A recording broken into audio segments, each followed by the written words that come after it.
Yeah.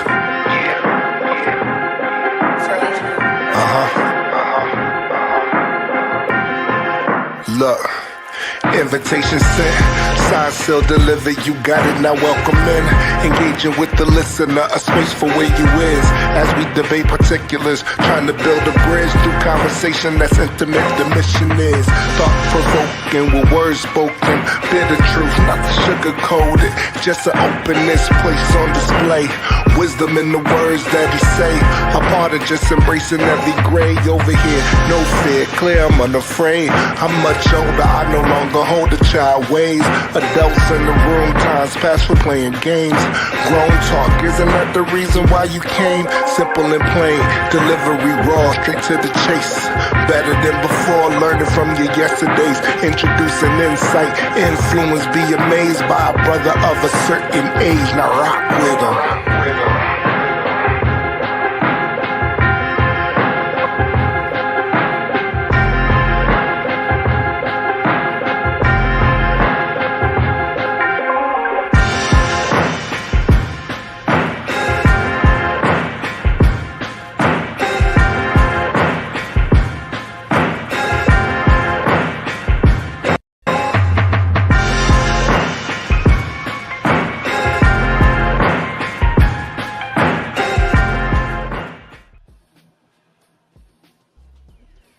Well, what's going on, y'all?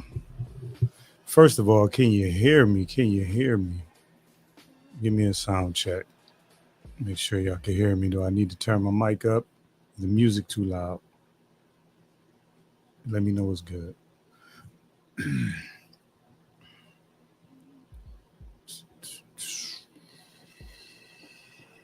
Okay, cool. Let me take my background out the way.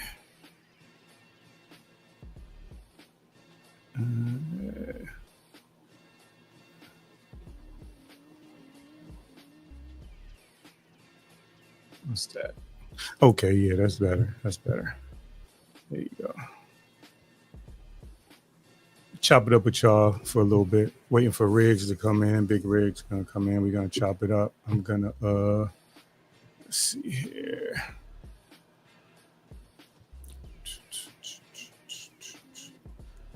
Yeah, I appreciate y'all for stopping in, man.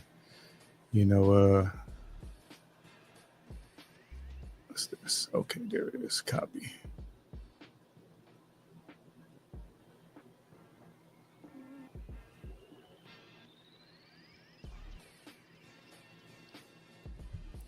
Okay. Yeah, what's good? What's good, man? Sam Rowe, how you doing? I ain't seen you in a little bit. Vegas Gates. Appreciate you stopping in, man. Um, had a good time over there on Vegas Gates last night. Really good conversation. Um, I like it over there. I like it over there. Hey, what's up, brother? How you doing, man? I ain't seen you in a minute. It's my guy from the hometown. Um, Shoot, I don't know why I don't have you modded up either, man. I should have you modded up in here. I'm good though, man. I'm good, man. Yeah, when you drop videos, I definitely go check it out, man. His brother, he highlights the community very well. All kinds of events, whether it's political or just in general things that are going well in the community. So definitely. Yes, what's up? Appreciate it. See, that's why you blew everywhere, Vibrant. That's what's up. That's the email if you wanna I got a banner somewhere, but it got my cash app and everything in there. So I'm gonna just roll the banner.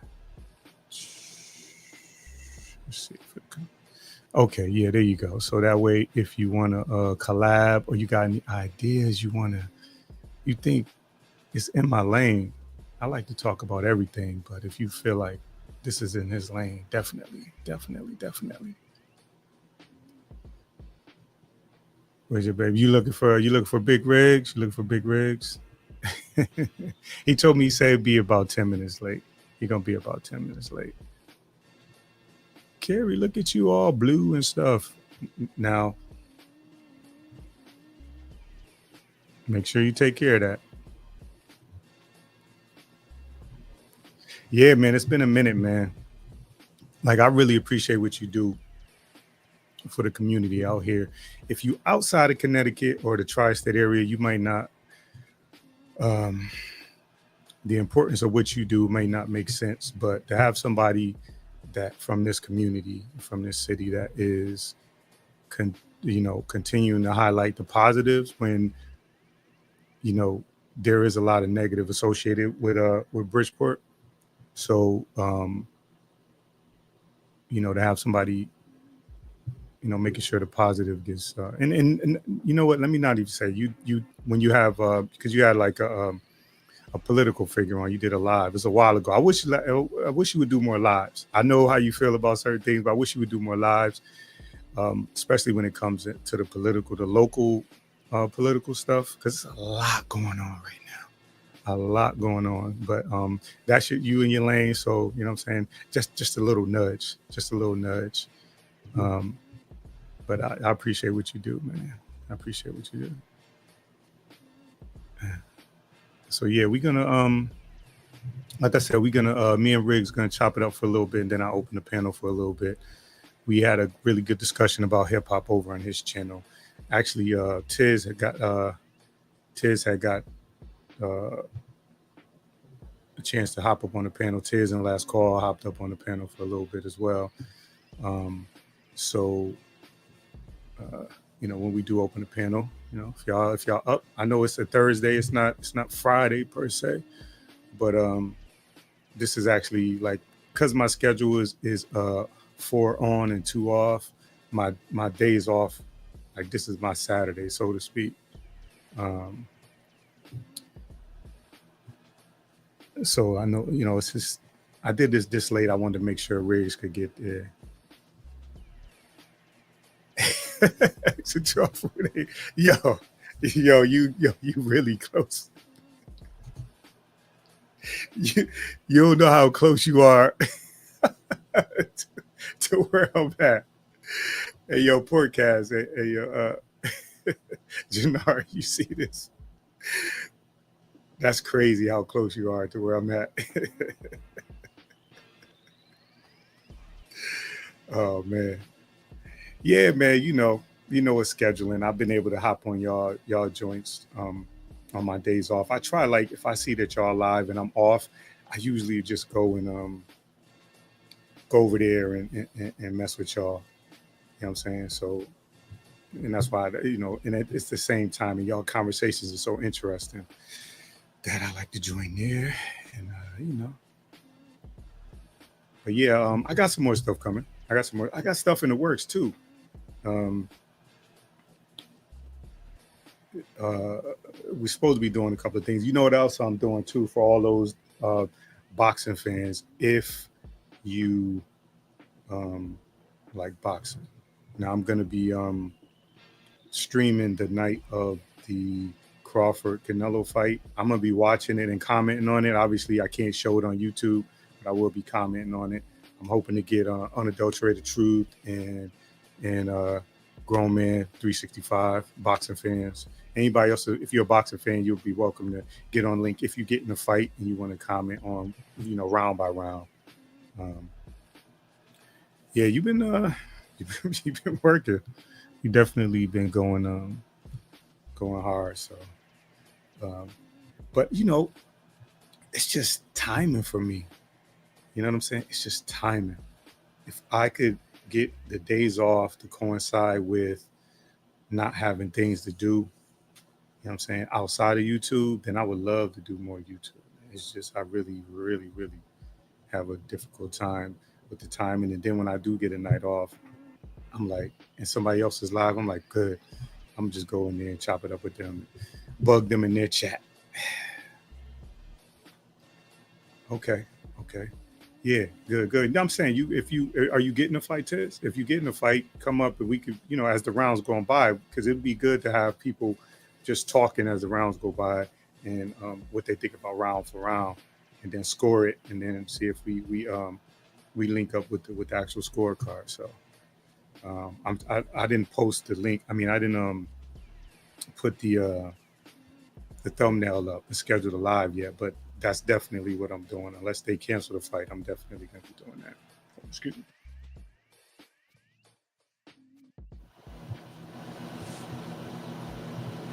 Hey, what's up, beautiful? How you doing? Beautiful? Good to have you here. Appreciate you for stopping in. All the regulars stop in. You know what I'm saying? All the regulars stop in, so I appreciate it. Yeah, okay, you won't be paying it. I've listened though, but I haven't paid for a fight, and it's been years since I've but I just, I'm saying, I'm just this year. So the fiscal year for my job started in July, so all of my PTO re-upped and everything like that, and I'm not gonna. It's the way my job works is kind of complicated with the 4 on, 2 off, and short week. I'm not gonna get into that.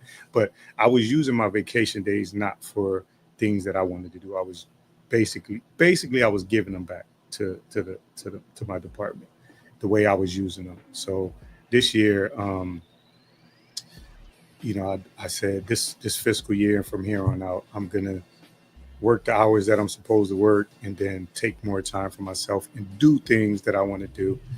And I did want to pay attention to the actual page because I do like talking to y'all. I am not one of them people that think that, I let me just say, I think that we're supposed to be connecting with each other and having these conversations for the greater good. So yeah, okay, it's been a while. Yeah, that might have been like one of the last fights I got that I paid for, but I think I'm gonna pay for this one.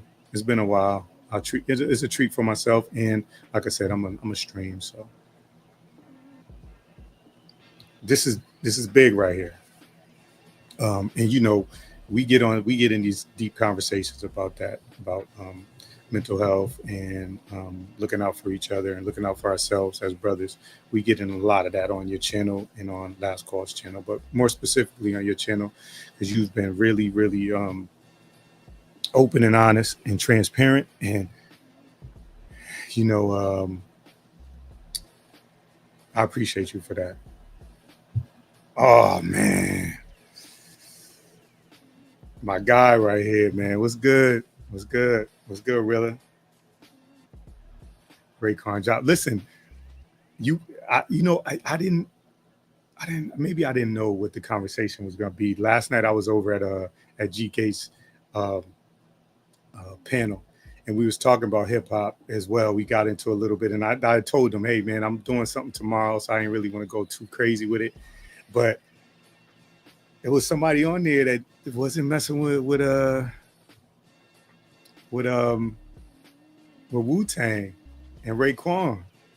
It was crazy. It was the rest of the panel was like, what? But listen, it is what it is. Okay, the homie here. You here? You ready for me to drop the link, or you need to get ready?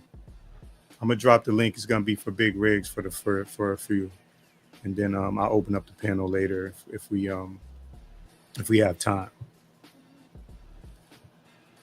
Yeah, man, Chicago Realers. Yo, man, y'all gotta go. Vibrant Love, could you drop Chicago Realers page in there? I know you don't do a lot of stuff, but when you do stuff, it's like a different side of Chicago. I love that. I love the fact that you highlight my man Portcast that's in here, Jannard, he's in here. He highlights the good about Bridgeport, Connecticut. Chicago Reeler does the same thing. You know what I'm saying? When you look at what he's doing, he's going to art shows, he's going to live music shows, he's out in the community. You know what I'm saying? What's going on with the community. So, yeah. If you could get his page in there, man. Yeah, man. I know you like to just do the stuff and you like to be out there in the community, and it's hard. You ain't one of them, let me turn my phone on, let me turn the camera on so I can show people what I'm doing. But you do share from what you do share when you out in these restaurants, things like that.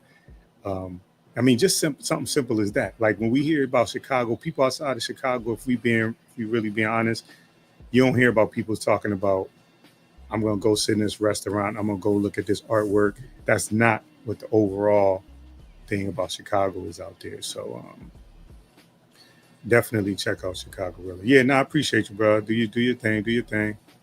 Spot them. What's good, brother? Good to see you, man. I don't see you that often these days.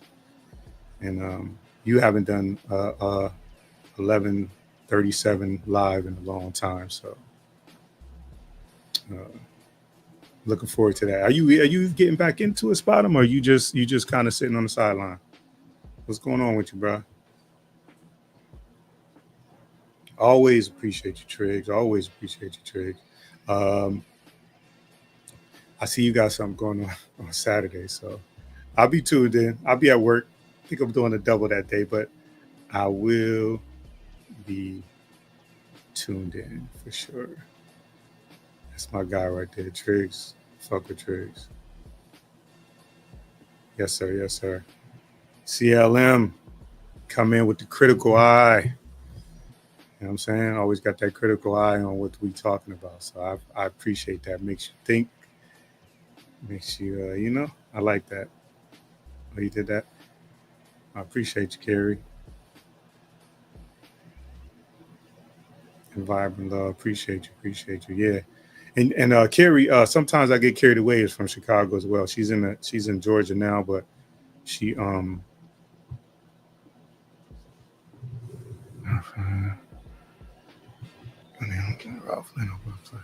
Just sold out.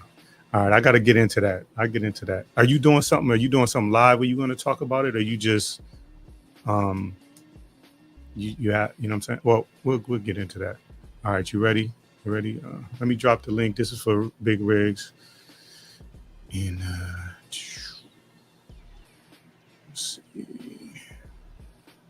And then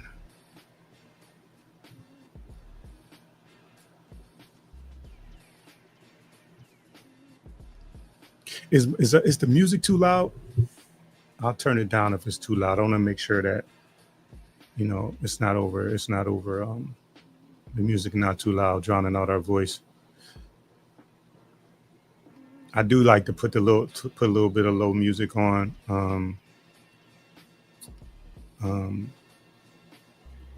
Cause I got the AC blowing hard. That's on me, Triggs. I gotta do the link up. I gotta make sure that I link everybody up with that.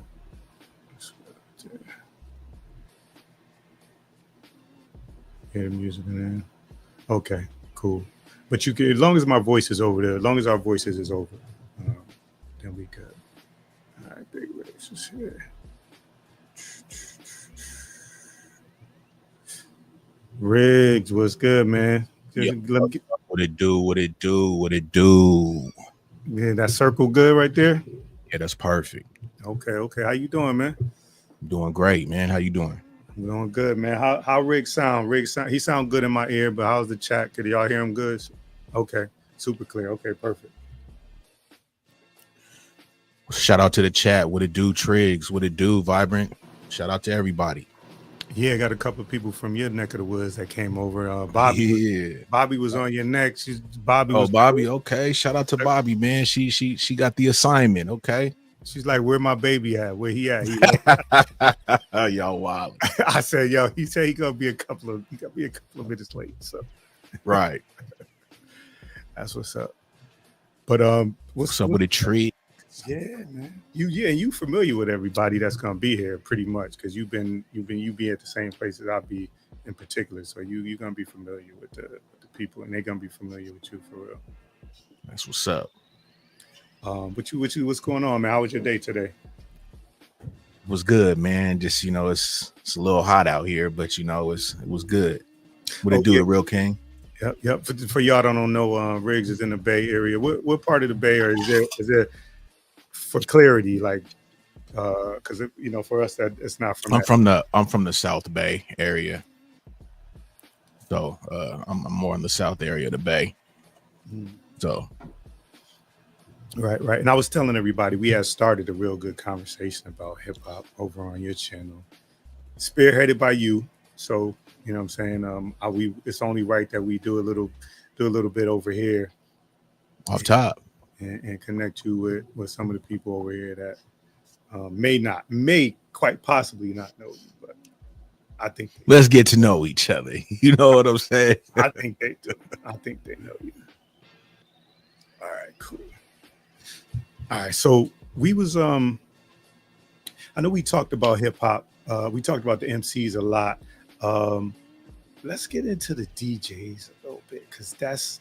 You know, the four pillars is right. It's the MC, it's the DJ, it's the graffiti, and what's the last one? It's one more. It's what is it? MC, DJ. What it do, Bobby? Somebody help me out. And what's up, Carrie? Yeah, Carrie. You said what the DJ? Say that again. I was looking at the chat. My bad. DJ. It's the MC, the DJ, the graffiti, and the breakdancing, right? Yeah, breakdancing. Yeah. Okay. The B-boys too. B-boys. Okay. Wouldn't the B-boys be considered the breakdancers? Yeah, the break. Yeah, the breakdancers. So let's get into the so in your mind, because I think it's coming back now. It's coming back kind of full circle where there's DJs, even though the equipment is a little different. A lot different. I noticed the resurgence in during COVID. when people was in the house, and I remember what's that? Tiz was saying DJ Jazzy Jeff. He One was of my favorite DJs. him and a couple of other people was doing live shows for people, spinning the turntables, and we was we couldn't go anywhere, so we had to and it got us back to like I'm saying that music and started to and for us. For our age, I'm not too much older than Rig, even though he, the gray hair, he ain't got no gray hair, but I think he coloring it. We ain't gonna, what I'm saying, but we go. I ain't coloring it, man. I'm ready to embrace it. Shit. But during COVID, it seemed like a resurgence for us because we were sitting at home and people was twiddling their thumbs, and they had to like, it was nostalgic in a way where we got to listen to music in the form that we used to listen to it, either at a party or sitting at home, and it's coming through our speakers or on our TV. So, as far as like the DJing, why do you think at one point they kind of got pushed to the back? Within like the groups and all that type of thing, like how we see now, you don't really see the DJs. Yeah. I think it's because of the way the production of hip hop started going, the direction of production, actual the beat making and everything. I think they were more concentrated on that, more of the sampling, more all that was kind of coming into play more than just the DJs kind of cutting, scratching, and all that. I come from that era. I used to like DJ in a couple of different rap groups, before I started doing production myself. And it was really big back then. Like if you had a rap group, you had a DJ and you had dancers. Like in my rap groups, we had a fucking dancer, man. We had like 2 dancers in our rap group, bro. Like no bullshit. When we would rehearse, we would have our dancers there too to do their dance moves while we was, making our music and how we was going, do whatever the variety show, whatever we got going on. Yeah. But that was what it was. You had your dancers and you had the DJs, and then it just seemed like the DJs were more just in the clubs spinning more than being in the actual group.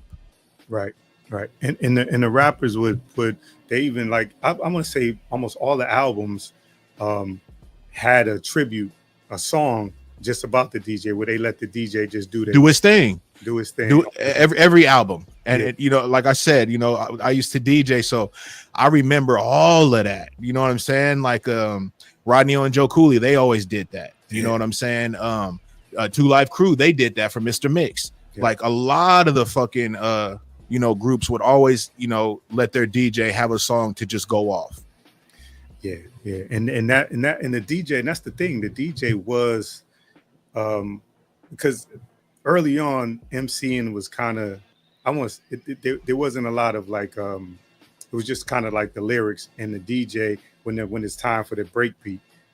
That was when it was like the DJ got the shine and everybody, them cutting and scratching. Like you said, like DJ Jazzy Jeff was way in the forefront of some of them cut scratches. And so now when you was doing it with was you like doing it with the fader and using your elbow and all that other stuff, or you was just basic? No, but I wasn't like into the all that like that.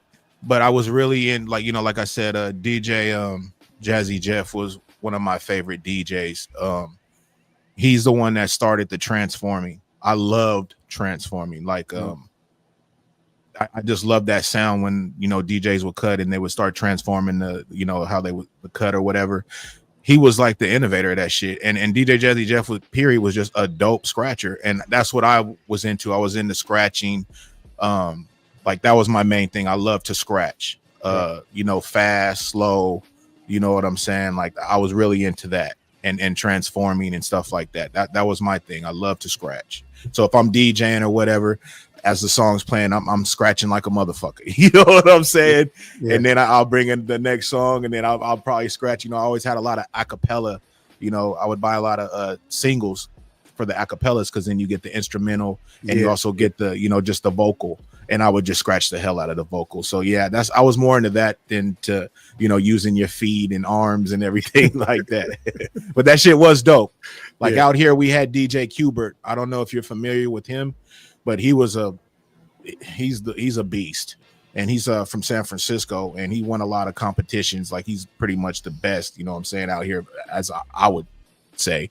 And you know, he was really big on scratching. Like when he would win a lot of competitions, it was like his scratching was just crazy, right? You know what I'm saying? But yeah, and the other thing too about us, I want to incorporate the chat too, because they going crazy right here.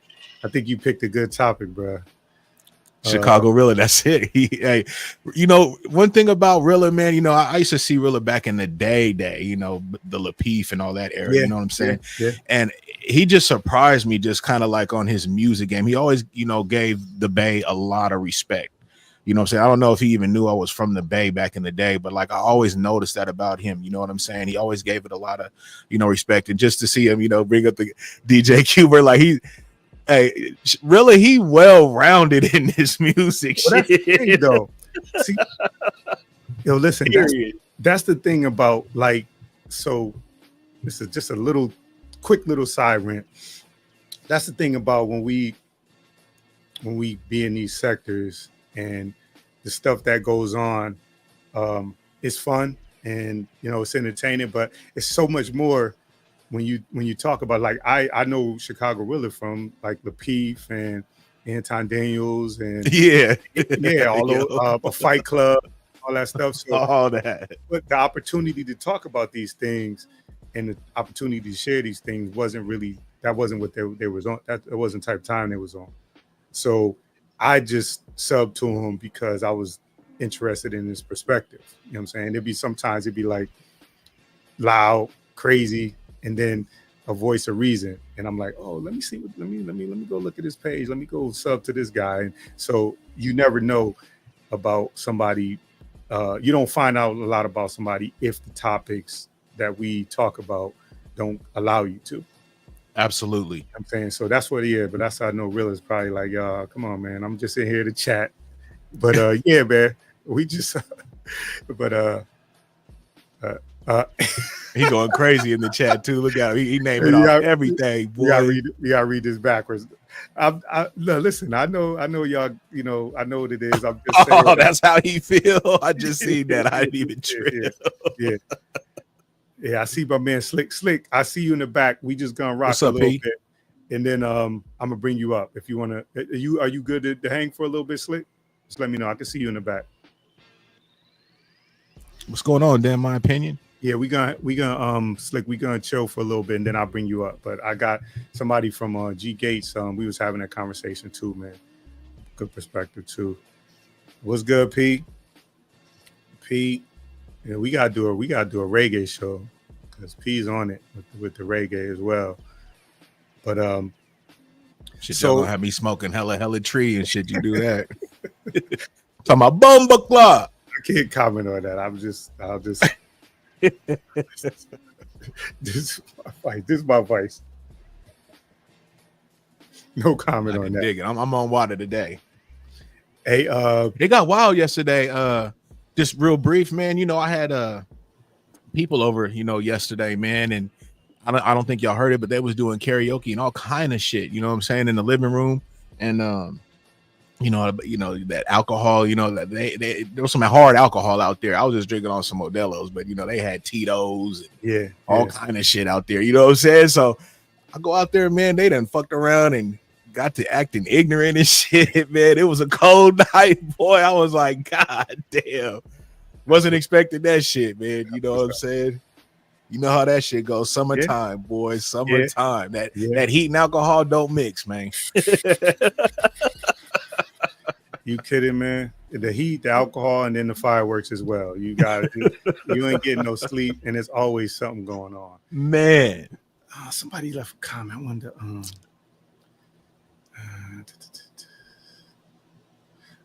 Gates is like, let me up, man. Y'all talking my language. Remember, maybe. As far as there was female DJs. There definitely was female DJs. Yeah. But you know, who I could think of off the top would be, of course, Salt and Pepper's DJ, and you know, JJ Fad. Yeah. You know, Oaktown 357. You know, the girl groups. Yeah. But you know, that's who I could think of off top. But yeah, they was definitely there. Yeah, I'm trying to think. Oh yeah, so yeah, you talked about the block parties. I think we touched a little bit on that on your channel with the block party. They would shut the street down. The DJ would come out, plug it into the outside. Yeah, you was talking about that. Yeah, man. they would plug it into the outside outlet, and it'd be all love. It'll be all peace and love, and you know what I'm saying, in the name of hip hop. So we definitely the DJs was definitely in control of the scene. I just want to make sure he's talking about Spinderella. Yeah, that was Salt and Pepper's DJ. Yes. Yeah, I think I'm pretty sure Mr. Gates is G Gates Tricks. Oh, there's two gates. So the other gates popped in too. Yeah. You got two gates. I see Slick in the back. I don't see Slick in the chat. Is Slick? Is it not? Is he not talking in the chat? I see him in the back. I don't want to leave him back there too long. Let's see. Yeah, Mr. Gates. Oh, Mr. Gates is Slick. Oh, okay. All right. Yeah, I'm gonna bring you up in a little bit. We just want to chop it up. Okay, cool. All right. So, wait, are you G Gates' brother, Slick? Hey, y'all, make sure y'all hit the like, man. Hit the like. Okay, Appreciate so y'all. you GK's brother. Okay. I linked up with them last night. We was having a real good conversation. It was before you went on last night. I was over there at Vegas Gates chat. So yeah, and I told him, and I appreciate you for coming through too, man. That's what I love, man. I linked up. We talked a little bit. I said I was doing this, and they showed up, man. So I appreciate it. Same thing when I was over at your channel, like five subs. I know it ain't a lot to some people, but 5 people subbed to my channel just from sitting on the link with you, Riggs. So that's what's up. And I just noticed my magnificent vibrant. You know what I'm saying? I didn't even trip because I actually said hello to her, but I didn't even trip. Like, damn, she in blue and everything. Yeah. I seen y'all talking about it yesterday. You know what I'm saying? She said, "Hey, whatever you need me." Vibrant is dope, man. Yeah. So that was an A1 move on your part. Yeah. It didn't even take. I was doing it while I was talking to you. I went in my thing. It was like, okay. Sometimes I feel a certain way when I see people, you know what I mean, just snatch up vibrant, you know what I mean. But you know, I'm good with you, so I ain't tripping. Shout out to vibrant. Yes. All right. So the DJ. So now that you were a DJ, what's the at the time? When the last time you DJed? So I'll ask. Oh man, it was 90s. 90s. Okay. Yeah.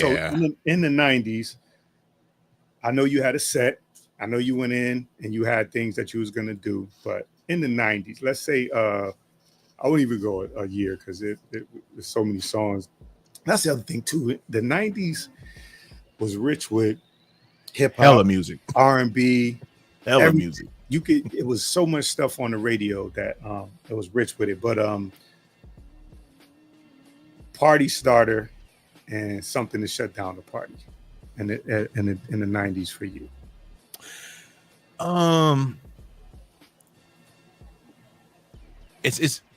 It depends on like the time, you know, like it's kind of really hard to say, you know, whatever was hot, you know what I'm saying? So like, you know, in the 90s, whatever was hot. So maybe a G thing, you know, Dr. Dre would get shit going, you know what I'm saying? Get motherfuckers like, you know what I mean? Oh, hey, you know what I'm saying? And you get everything, you know, something that, you know, everybody's really familiar with. Usually with the calm down thing, you know, oh yeah, guy group. Now if you talking about on that type of level, like I was just thinking kind of hip hop, but yeah, if you R&B and everything, there was hella different songs you could go with. I mean, look at him, he talking about point like shit. I think, you know what, that's a bad question. My bad. That's a bad. But really, he owned it because you know I was just thinking more of a hip hop kind of thing, and you know the area I'm at, but just period. I mean, if we're gonna include the R&B and all that type of shit, man, there was so many fucking party starting fucking songs back then, boy. Yeah. You know, the Above the Rim soundtrack had fucking bangers. I mean, there was just so many. New Jack Swing was a motherfucker back. I'm sorry for cussing so much. Nah, you good. I got I got a bad mouth, so I'm gonna try to correct it. But New Jack Swing was cold though. I was gonna bring that up too, really. Like all of that. Yeah, I didn't ask. That's why I like when people be engaging, man, because then they can bring stuff to the table that you wasn't probably even thinking about or was gonna say something, and it's just like, hell yeah, that's it. That's the most important thing for me, the engagement, because like that back and forth and that easy, you could respond to things. So I definitely enjoy that. Let's see, 7 years. Yeah, it's bad, really. It's bad. Speaking of that, when we was on I want to say last call, when we was on last call, we was talking about hip hop. We went and just looked up E40 lingo, like all his contributions to it, man. It was so much. I don't have the thing here, but we just we found all the slang from E40. Yo, it was probably like about 30 or 40 different words that he was using. He had probably had about 5, maybe 10 just to describe money. So it's interesting how MCs, DJs move the culture and just the language.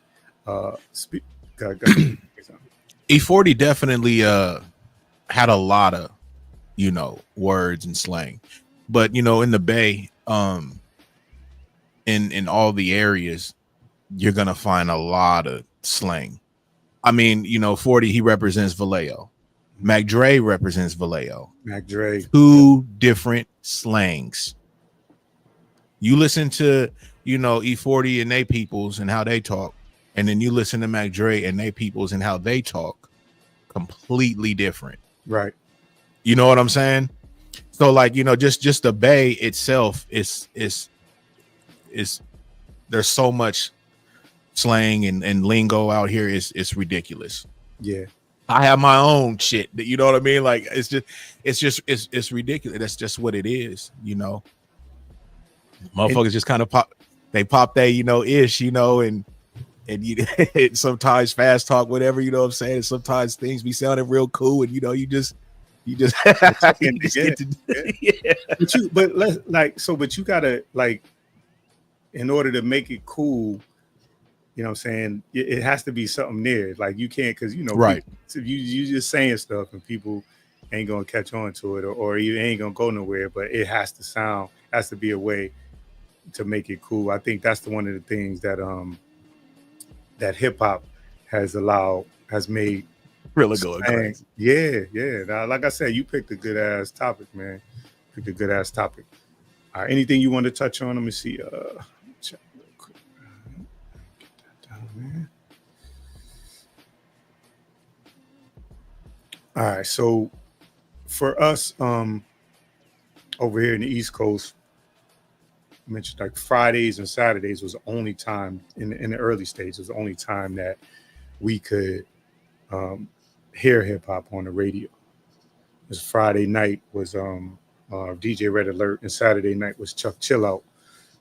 And it was like, I think it was like 98.7 Kiss was the radio station. And that's the only time we really got to hear hip hop, other than the tapes with the you would tape them or the mixtapes, or you had to make your own tapes with the play, record, and the pause on the radio.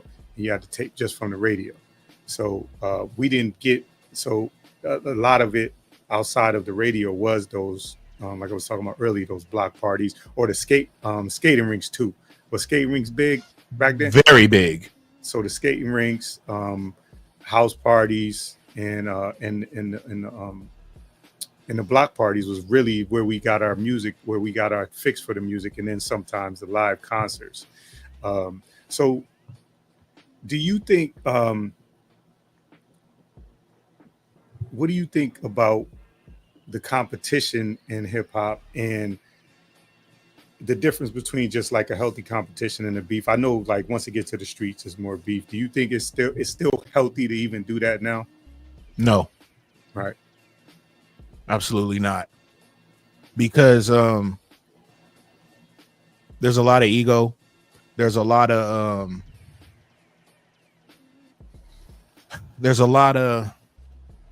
people trying to prove themselves.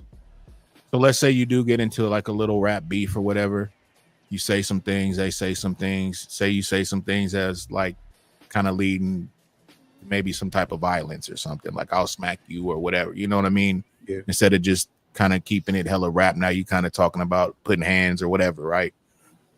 Now it's a whole different arena because see, now when they see you or whatnot, they're gonna want to try to test you or see if you really about what you saying. Everything is you got to prove everything now. Everybody wants to claim what they do.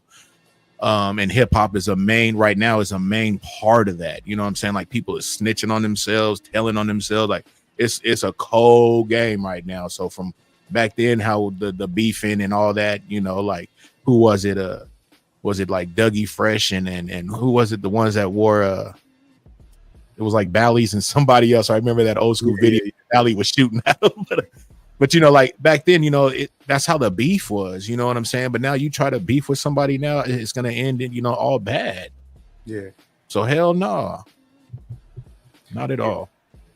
So how do you think that with the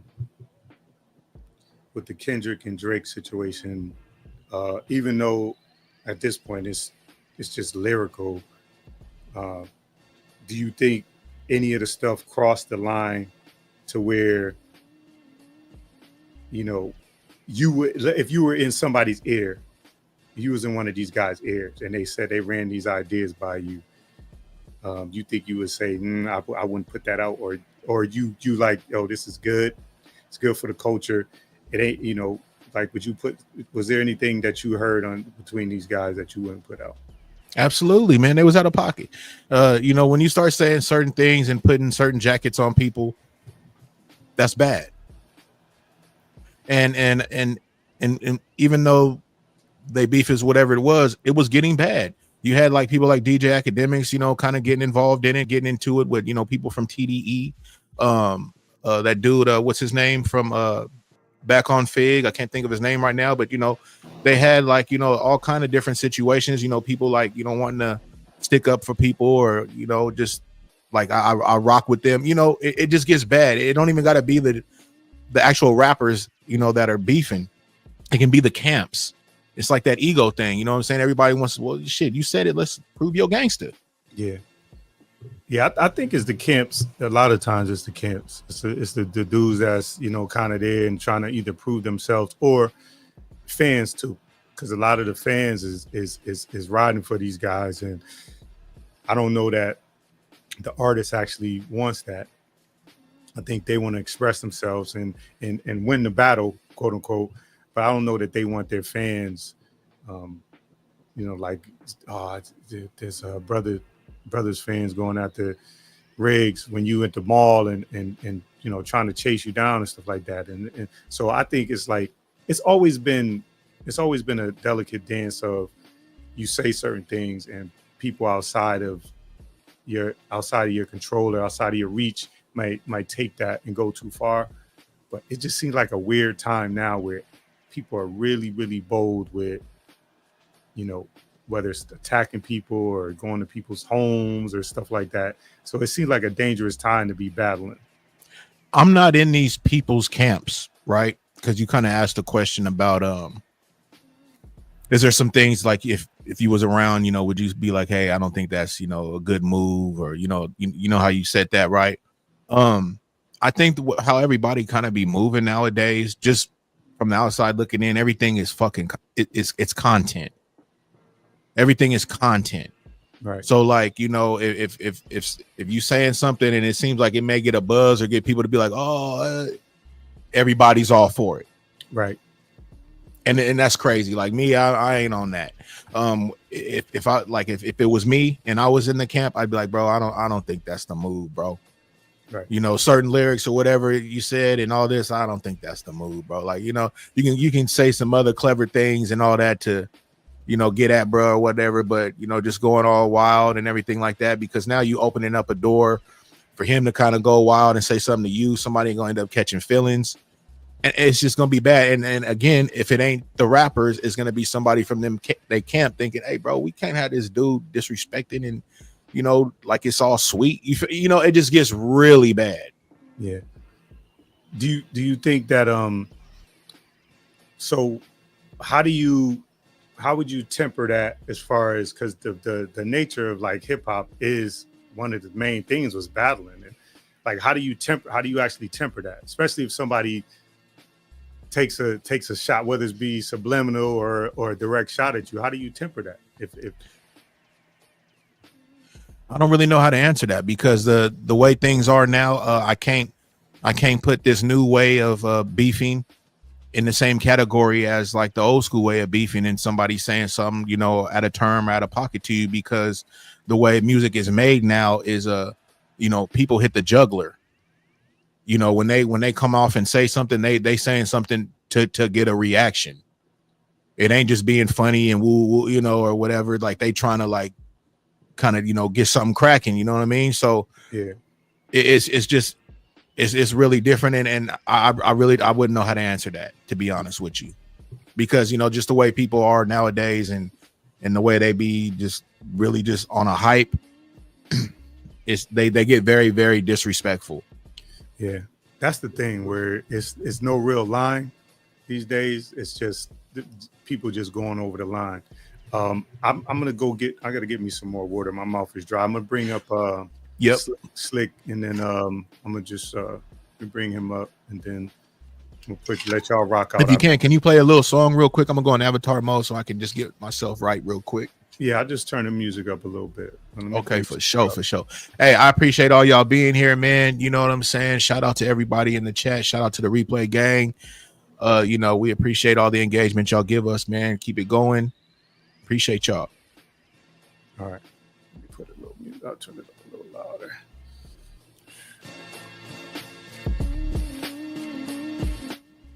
Hey, Slick, I'm gonna leave you up there a little bit. Hey, bang that shit. That shit was slapping though. All right. My bad, Slick. But let me. No, it's all good, man. All right, I'll be right back.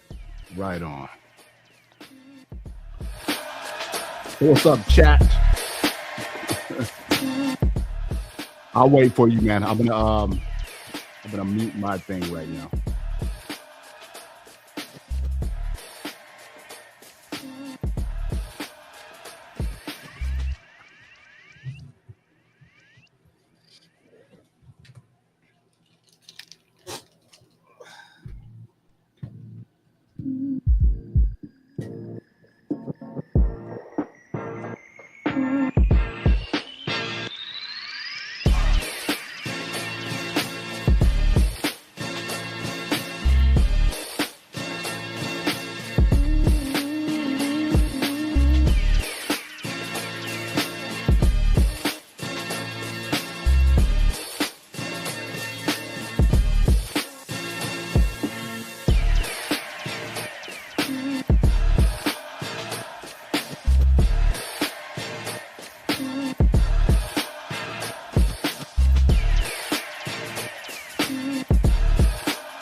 Yeah.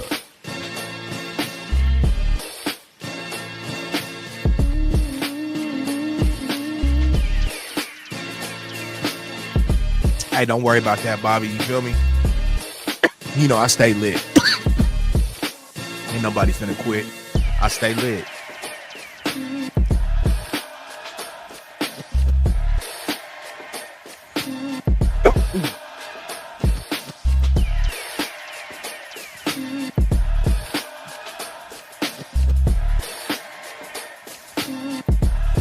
What's up, y'all? Appreciate y'all. Get them likes going for us.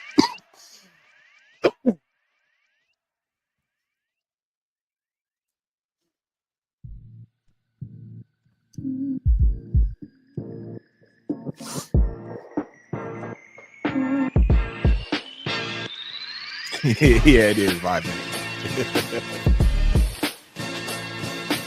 Shout out to Slick.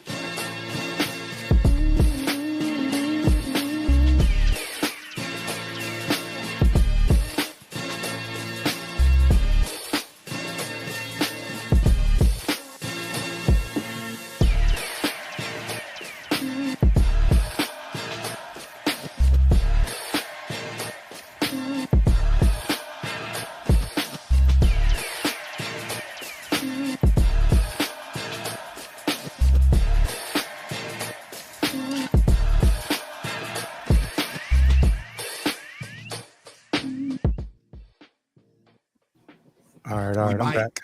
Back. All right, cool. Yeah, man, it's hot up here, man. It's hot. Okay, I'm back. Here I come. All right. All All right, right. Slick, welcome to the panel. Did you want to touch on anything that we talked about so far? I just want to jump in where I fit in, man. You guys are talking some good stuff, so yeah, just keep it going, and I'll jump rope in there. All right. So yeah, we was on the DJs. Are you? I know you're familiar with hip hop and all that. DJ in your experience, or from your standpoint with the DJs? Oh, like from what perspective exactly?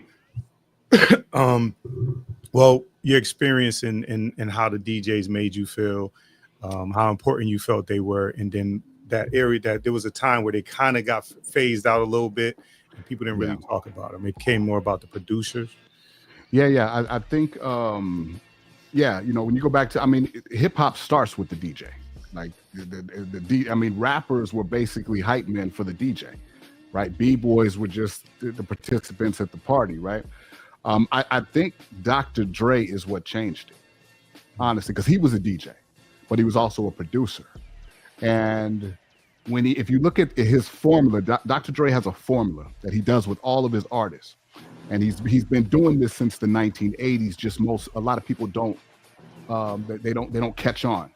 If you look at all the artists that Dr. Dre has put out, including himself, the main anthem song on their first debut album is always going to be their name, whether it's I'm Slim Shady or it's I'm Snoop Dogg. This is 50. It's like he that's his thing. Egyptian Lover, going all the way back to the 80s. And so I think that took precedence, because when we're talking Run DMC and we're talking rappers of the past, like I think it was you that mentioned, there was always an anthem song for the DJ, you know? And so I think Dr. Dre changed it in technology. I think, as Riggs said, the technology changed the way people started producing. But you're right, it was D-Nice actually that brought it back during the pandemic. Like he's the one that went viral with Instagram Lives. That's what it was. Yeah. So right on. Yeah. Now, oops. Let me see. Shoot, I'm about to mess up the stream. Keep my hands off these buttons.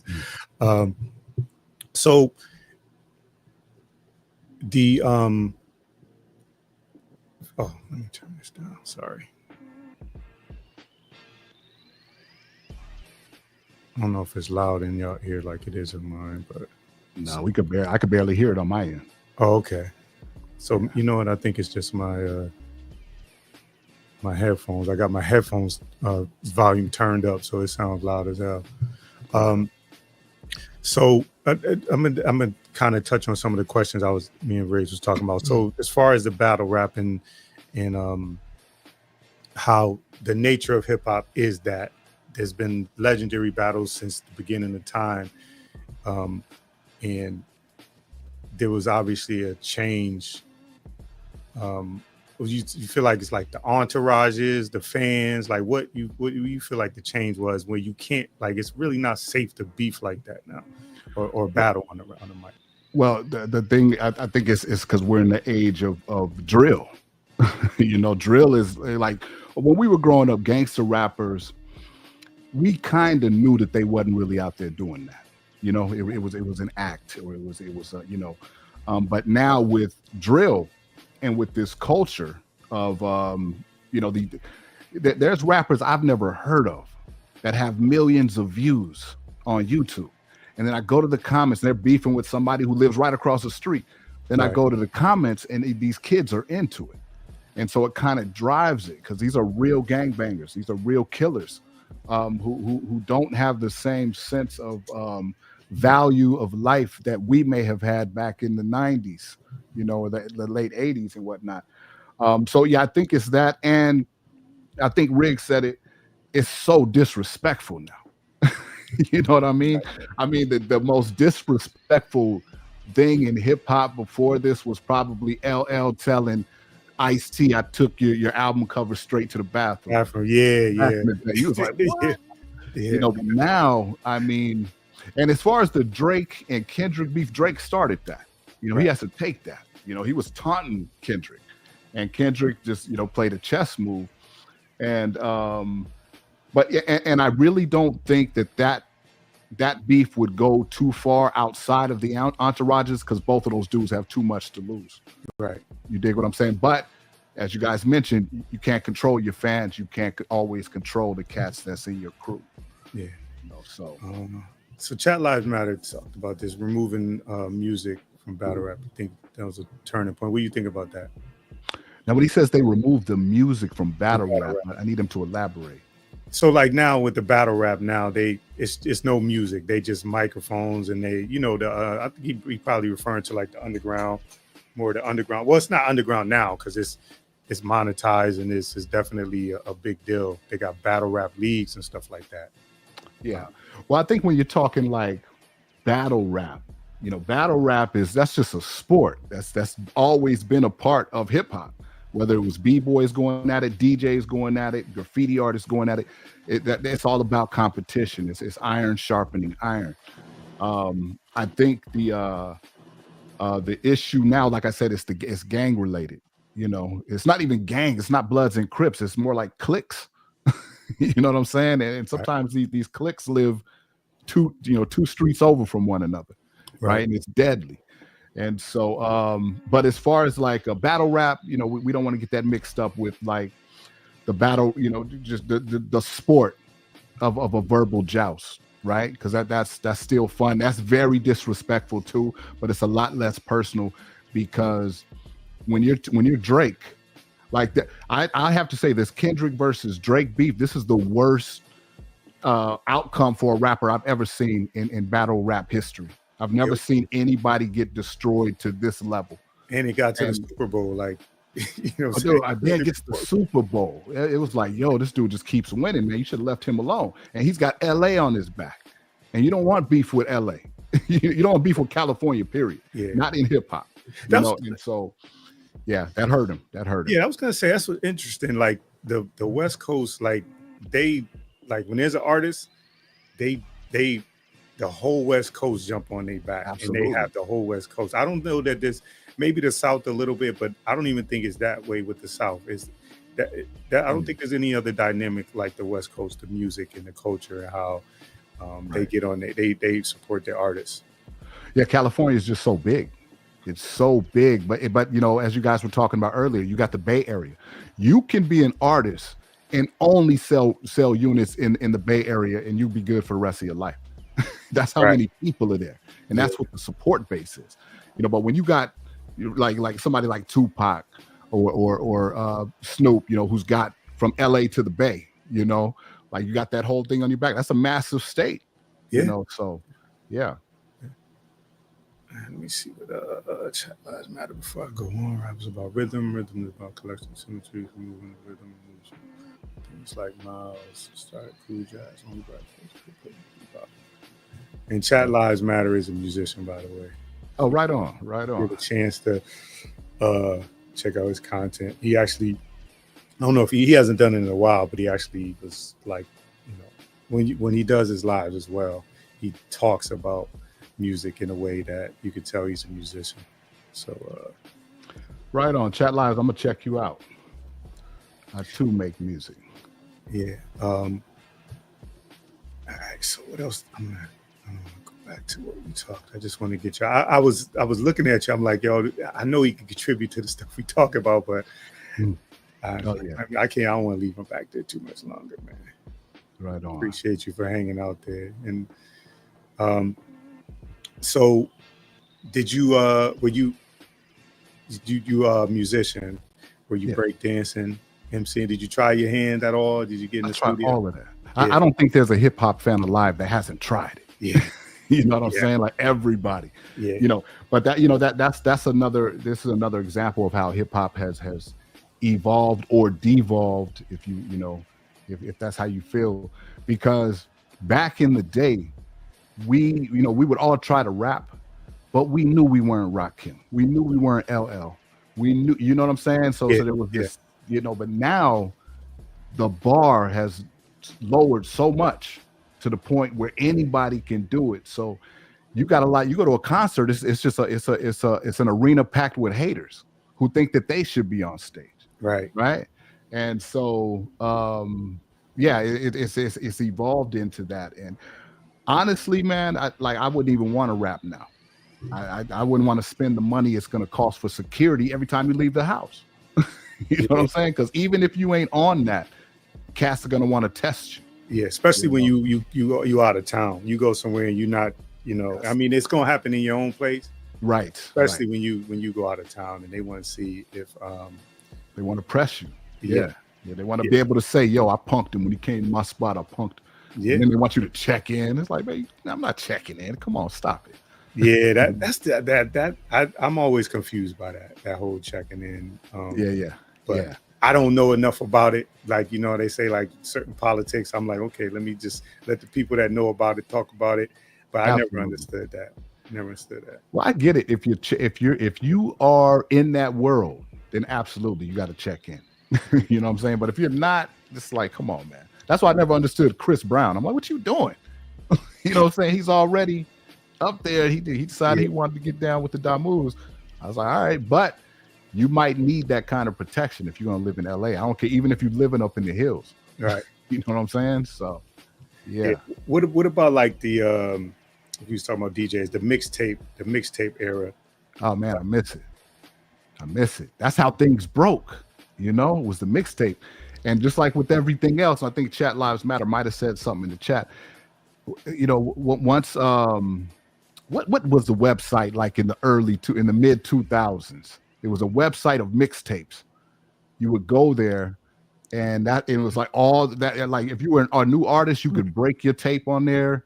Damn it, I can't. Somebody in the chat help me out. There was a website that was just mixtape. DatPiff, there it is. Chat Lives Matter got it. DatPiff.com, and I think it's still around. Okay. But that used to be the spot until you had these big names going up there, and they started breaking their stuff up there, and so it but yeah, the mixtape game back in the day when it was actual tapes, I miss it. Yeah, so I think the streaming the platforms too, like SoundCloud and stuff like that. Like just to go back to how it's changed, you can put your music up on SoundCloud. A lot of the thing by the time we get to them, the kids are familiar with them, because I got a 17-year-old, so she listens to like SoundClouds and they get millions of streams and they get popular and they have concerts. I took her to like 2 concerts. I never heard of these people. Right. That's how you know when you tipped the scale. When the hot artist, you don't know them no more. Yeah. And I pulled up and there's people, and it was raining one night. There's people lined up around the corner. I'm saying, I never heard of these people. And half of it is I'm just out of touch. What's dope? You know what's dope too? This is another part of the evolution with technology.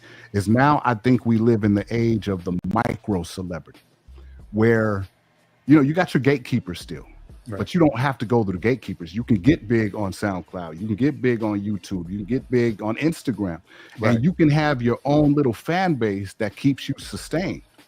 Right. And I noticed this years ago. I had went my ex-girlfriend, she was a big YouTuber. And so she got invited to something in Florida where it was all influencers. This was back when Vine was a thing. And so we go there and it's all these influencers. People I don't know who these are, but every once in a while, with 1,000 kids out there, you would hear these kids start screaming, and then you see motion. I'd be like, who is that? It was like, oh, this kid, he's got 1 million subscribers on Vine or on whatever. And I was like, wow, so this kid is a real celebrity. He's making money, but he can still go to the movies. He's not like Justin Bieber. You know what I mean? And so I think we're there now. So a lot of these kids, they can tailor their own little they don't have to rely on MTV like we did. They don't have to rely on the radio to tell them what's hot. That's a big deal to be able to cut out that middleman or don't have to go and the old thing was like try to catch an artist coming from their out of a concert and rap for him and try to slide him your tape. Now you could just get, especially with the programs that the producing programs, you can make your music and then upload it. And you can make your whole stuff in your bedroom. Yeah, it's You know, definitely a different was y'all a different way to do it. Was y'all fans of like the backpack rappers? it depends. Like I love Jedi mind tricks, but I ain't like a lot of that stuff. Like a Right. lot of that stuff where they yeah, it was a little too suburban for me. You know, and it also depends on what you're calling backpack rap. You know, to me, it was like these extreme underground dudes that would like they'd have this rap style that I really didn't like. You know, where they be trying to just cipher and doing all that. I'm like, dude, shut up. You will hear that. You know? So, yeah, But like I had mentioned when I was up on when we was talking over at Riggs, like one of my favorite groups was in that I considered them kind of like a backpack rapper was Souls of Mischief. oh 93 man, to nah, Infinity. they weren't backpack, man. Well, they weren't. Souls and Mischief I would consider them backpack. Okay, see, okay, But Yeah, I'm from the Bay, so like Okay. if we gonna go on like kind of music that was going on out there, you know, they would definitely be kind of considered in that type of. really? Because they're Yeah. from the Bay too, so that's why. Yeah, they're I from know. Oakland, California.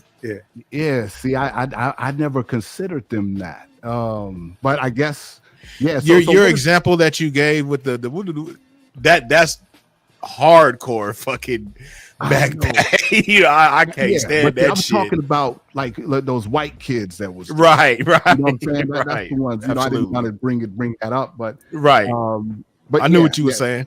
Yeah. Souls of Mischief, man. I actually promoted. You know, I was I do promote concerts here in Vegas, and I actually did a show with them in Casual back in the day. But yeah, okay. I guess that would be considered backpack because it wasn't gangster. It wasn't. Right. It was intelligent rap, definitely, and it was Right. unique. Like those cats was unique. You know. Yeah, that's so. Yeah, I guess. Like back- Dale the Yeah, Hopo Funky Homo Sapien Sapien, or yeah, Funk, yeah. yeah, and he was, you know, Ice Cube's, you know, peoples, you know what I'm saying? Right. But his style was kind of almost like Souls of Mischief. Yeah. I guess so. Yeah. You Yeah. It's like know what kind I of like mean? an alternative type Yeah. rap. Absolutely. So I guess it would be that's what I was gonna say. Maybe backpack is more niche. Backpack alternative, yeah, Yeah, but alternative. definitely in that. Yeah, backpack was something we would say to disrespect cats. Like you shut your backpack rapping ass up. Right. You know what I mean? It did become a disrespectful term. Right, At right. first, it was what it was, but then it ended up, you know, they did start getting a pretty bad rap. You know what I'm saying? Right. That's a fact. Right. thing. Are you from the East Coast yourself? No, I'm Vegas. Oh shit. Vegas Okay, for life. yeah. So Yeah. yeah, you close. So yeah, you know a lot of them, you know, the West Coast type of things going on and all that type of shit. Right. Yeah. Because I don't really know too much about Vegas rap. Do you guys have a nice rap scene and had a good rap scene like back in the days or whatnot? Well, see, here's the thing about Vegas. Vegas is a place where very few people were actually born here. Like except for now, like these youngsters, you know, these youngsters that, you know, they're being born and raised. So there are actual organic, but from our era, most of us are from LA or Oakland or California. You know, I was born in Glendale, California, but Got you. moved here when I was 1. You know what I mean? Got you. So, but yeah, so Vegas is an amalgamation of people from everywhere else. You know, so you got a lot of New Yorkers here. And I remember when the East Coast West Coast beef was going down, because we claim West Coast, like, you know, what I'm saying? Absolutely. Everybody's from Cali. You know, Yeah, we got the Raiders absolutely. here now, you know, Absolutely. and so A big Southern California influence out there in Vegas. yeah, massive, right. Everything from the gang culture to it all. Absolutely. It's West Coast, you know, but yeah, so there's really to get to your original question, there's really not, it's not like the Bay. The Bay has their own sound, they have their own, like I said, you can just be a celebrity there and nowhere else and you good. No, that's You a know? fact. Yeah, so right on. All right. So why do y'all think for me, I don't hear enough credit given to somebody like a DJ Quick? DJ Quick gets a lot of credit that I hear from people. I said it before. DJ Quick to me is harder than Dr. Dre. If we're gonna talk about, You No, talking about beat making? yes, production, from being in a producer to getting on guitars, pianos, everything under the sun. DJ Quick, you know, he gets down. You know what I'm saying? Yeah. Dr. Dre is dope. I take nothing from him, But Dr. Dre is also the type that also brings in people on his production and puts his name on it. This is pays these people for them not to go ahead and put their name on it. Right. So you think it's just him. That's Daz came out a lot talking about, hey, I did a lot of production and whoop. That was me. Right. Yeah. Daz. And there's a lot of producers that do that. Right. Daz Dillinger did California Love. That was his beat. Dre was like, no, I'm taking this. Yeah. So you're absolutely right. Yeah. Okay. Yeah, I hear it a little bit, but I didn't hear like the production. When I started hearing some of the things that DJ Quick was behind, I was like, man, I didn't know this. DJ Quick is a musician. Right. He's a musician, he's a producer. He's everything under that umbrella. He really is. I can't deny DJ Quick, and he can get on the turntables. You know what I'm saying? Like he's really that guy. Right. DJ Quick is definitely, if you speak on him on the West Coast, he definitely gets, you know what I'm saying, his respect. He does. Absolutely. Facts. Right. He don't have the buzz like Dr. Dre did, because Dr. Dre's catalog and the people he's worked with and whatnot, you know, DJ Quick, he's Sugar Freeze and, you know, Second to None's and all these other people's, which they were dope, but it ain't the same as who Dr. Dre, you know, he's the Snoops but also in those same albums, though, there's some Quick in there. Yeah. You know what I mean? There's some Quick in there. Right. Yeah, see, Quick, and I didn't know he produced for the longest time. Like when his name would come, I would just remember him as a rapper. You know, and then people would bring, I'm like, man, how you putting him in the his rapping skills is nothing compared to his musician and producing skills. I'll give him I think he kind of was almost like an Eazy-E with that, you know, just kind of jumped out the window and just kind of started doing his rapping thing. Right. Which was smart because it put him on the map, you know. Of course. Yeah. And the money was going to be great because you producing and you the rapper. Right. You getting everything. And now that I think about it, I didn't even think about it when he first came out. His name was DJ Quick, and I didn't even think absolutely he was rapping, but it didn't even hit me. Like I didn't know he was behind any kind of production. And absolutely, But his name told you all of that. What do y'all think of Manny Fresh? He's dope. Yeah, Manny Fresh. Yeah, I mean he's got some classics there. I don't know what he's doing lately, you know, if anything. But the things he did for Cash Money was fire. Yeah. So it can't be denied. Right. He hasn't really been, you know, I haven't heard too much up to date anything from him in ages, but what he has done, fire. Jazzy Faye, yeah. That's now he's another one. You know, when you listen to his production, just like Quick, when you listen to their production, it's more than just keyboards and drum machines or maybe samples. You really hear some musician type ish in there. You're gonna hear some real guitar in there. You're gonna hear some real, you know, singing and harmonizing in there, like music. You know what I'm saying? Like that's why I respect them, man. Right. Old school rap and everything back in the days. If y'all really think about it, man, like they really put they all into that, man. They really would have they singers and all that. Nowadays, you don't really get too much of that, man. Yeah, you don't. You don't have to. If you get it, it's gonna be a sample. I was gonna say you could do it. You can do AI. You gotta and that's going crazy. Yeah. I heard some AI stuff that was unbelievable. It's great, and that's problematic. That's very problematic, sir. Yeah, it's very problematic.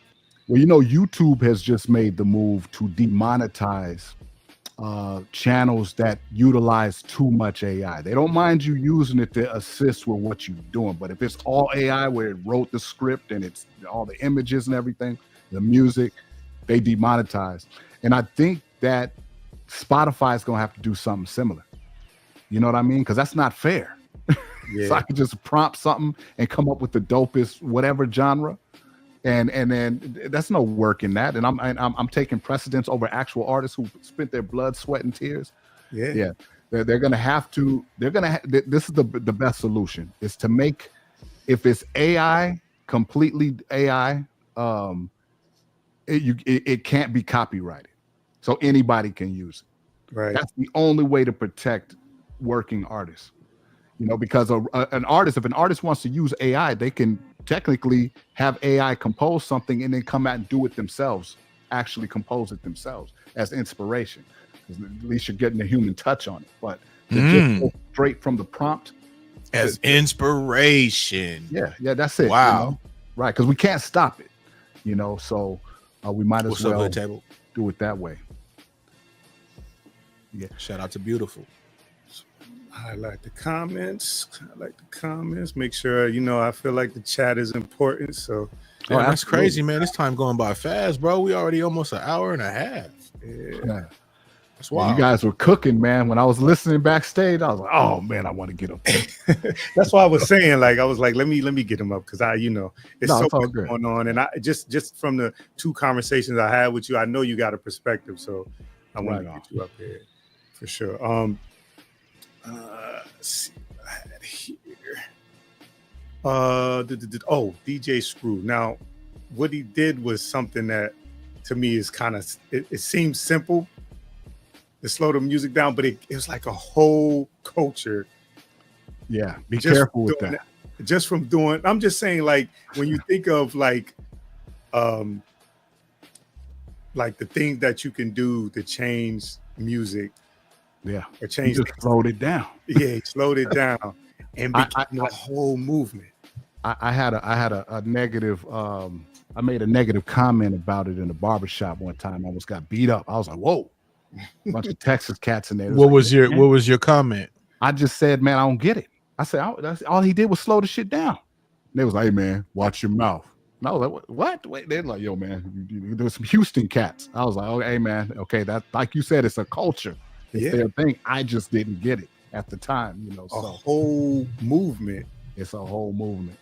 Yeah. It's like I said, that's why I put my hands. I was saying it's something that's kind of simple to do, but nobody else thought of it. So, you know. Well, I think when you're on lean, it's supposed to, you know, it's like listening to psychedelic music on shrooms or something. It's supposed to enhance. What did you think about it, brother? I liked it. I let certain things like, you know, slowed down, just sounded a little bit more trippy, and so I enjoyed that. And I had to be in a specific mood. It wouldn't be my go-to unless I was in a specific mood and I wanted to hear something slowed down. I wanted to be, you know, I was in a mood. I wanted to hear something sound trippy, like you said, psychedelic. Like I would equate it to that. Yeah, and what the white man said in the chat, he also chopped it. So he chopped and screwed. Yeah. See, I didn't know that. I thought he was just slowing existing songs. When you chop it is basically like when you hear like kind of a stutter, like when they say it twice, like walking down the block and it's in my Glock. You know what I mean? Like that's the chop in it. You know what I mean? Right. But I really didn't understand it myself. Where I'm at, that shit wasn't being played like that. Before Mac Dre, passed, he started slowing and chopping some of his music and some of the later Mac Dre shit. You know what I mean? Right. I think Lightweight paying homage to Screw. And maybe that would have been more of an introduction for people out that way to kind of get a dose of it. But it really wasn't something that we was, hearing out there like that. So like I would kind of be in where you said like I didn't really get it. He kind of just slowed it down.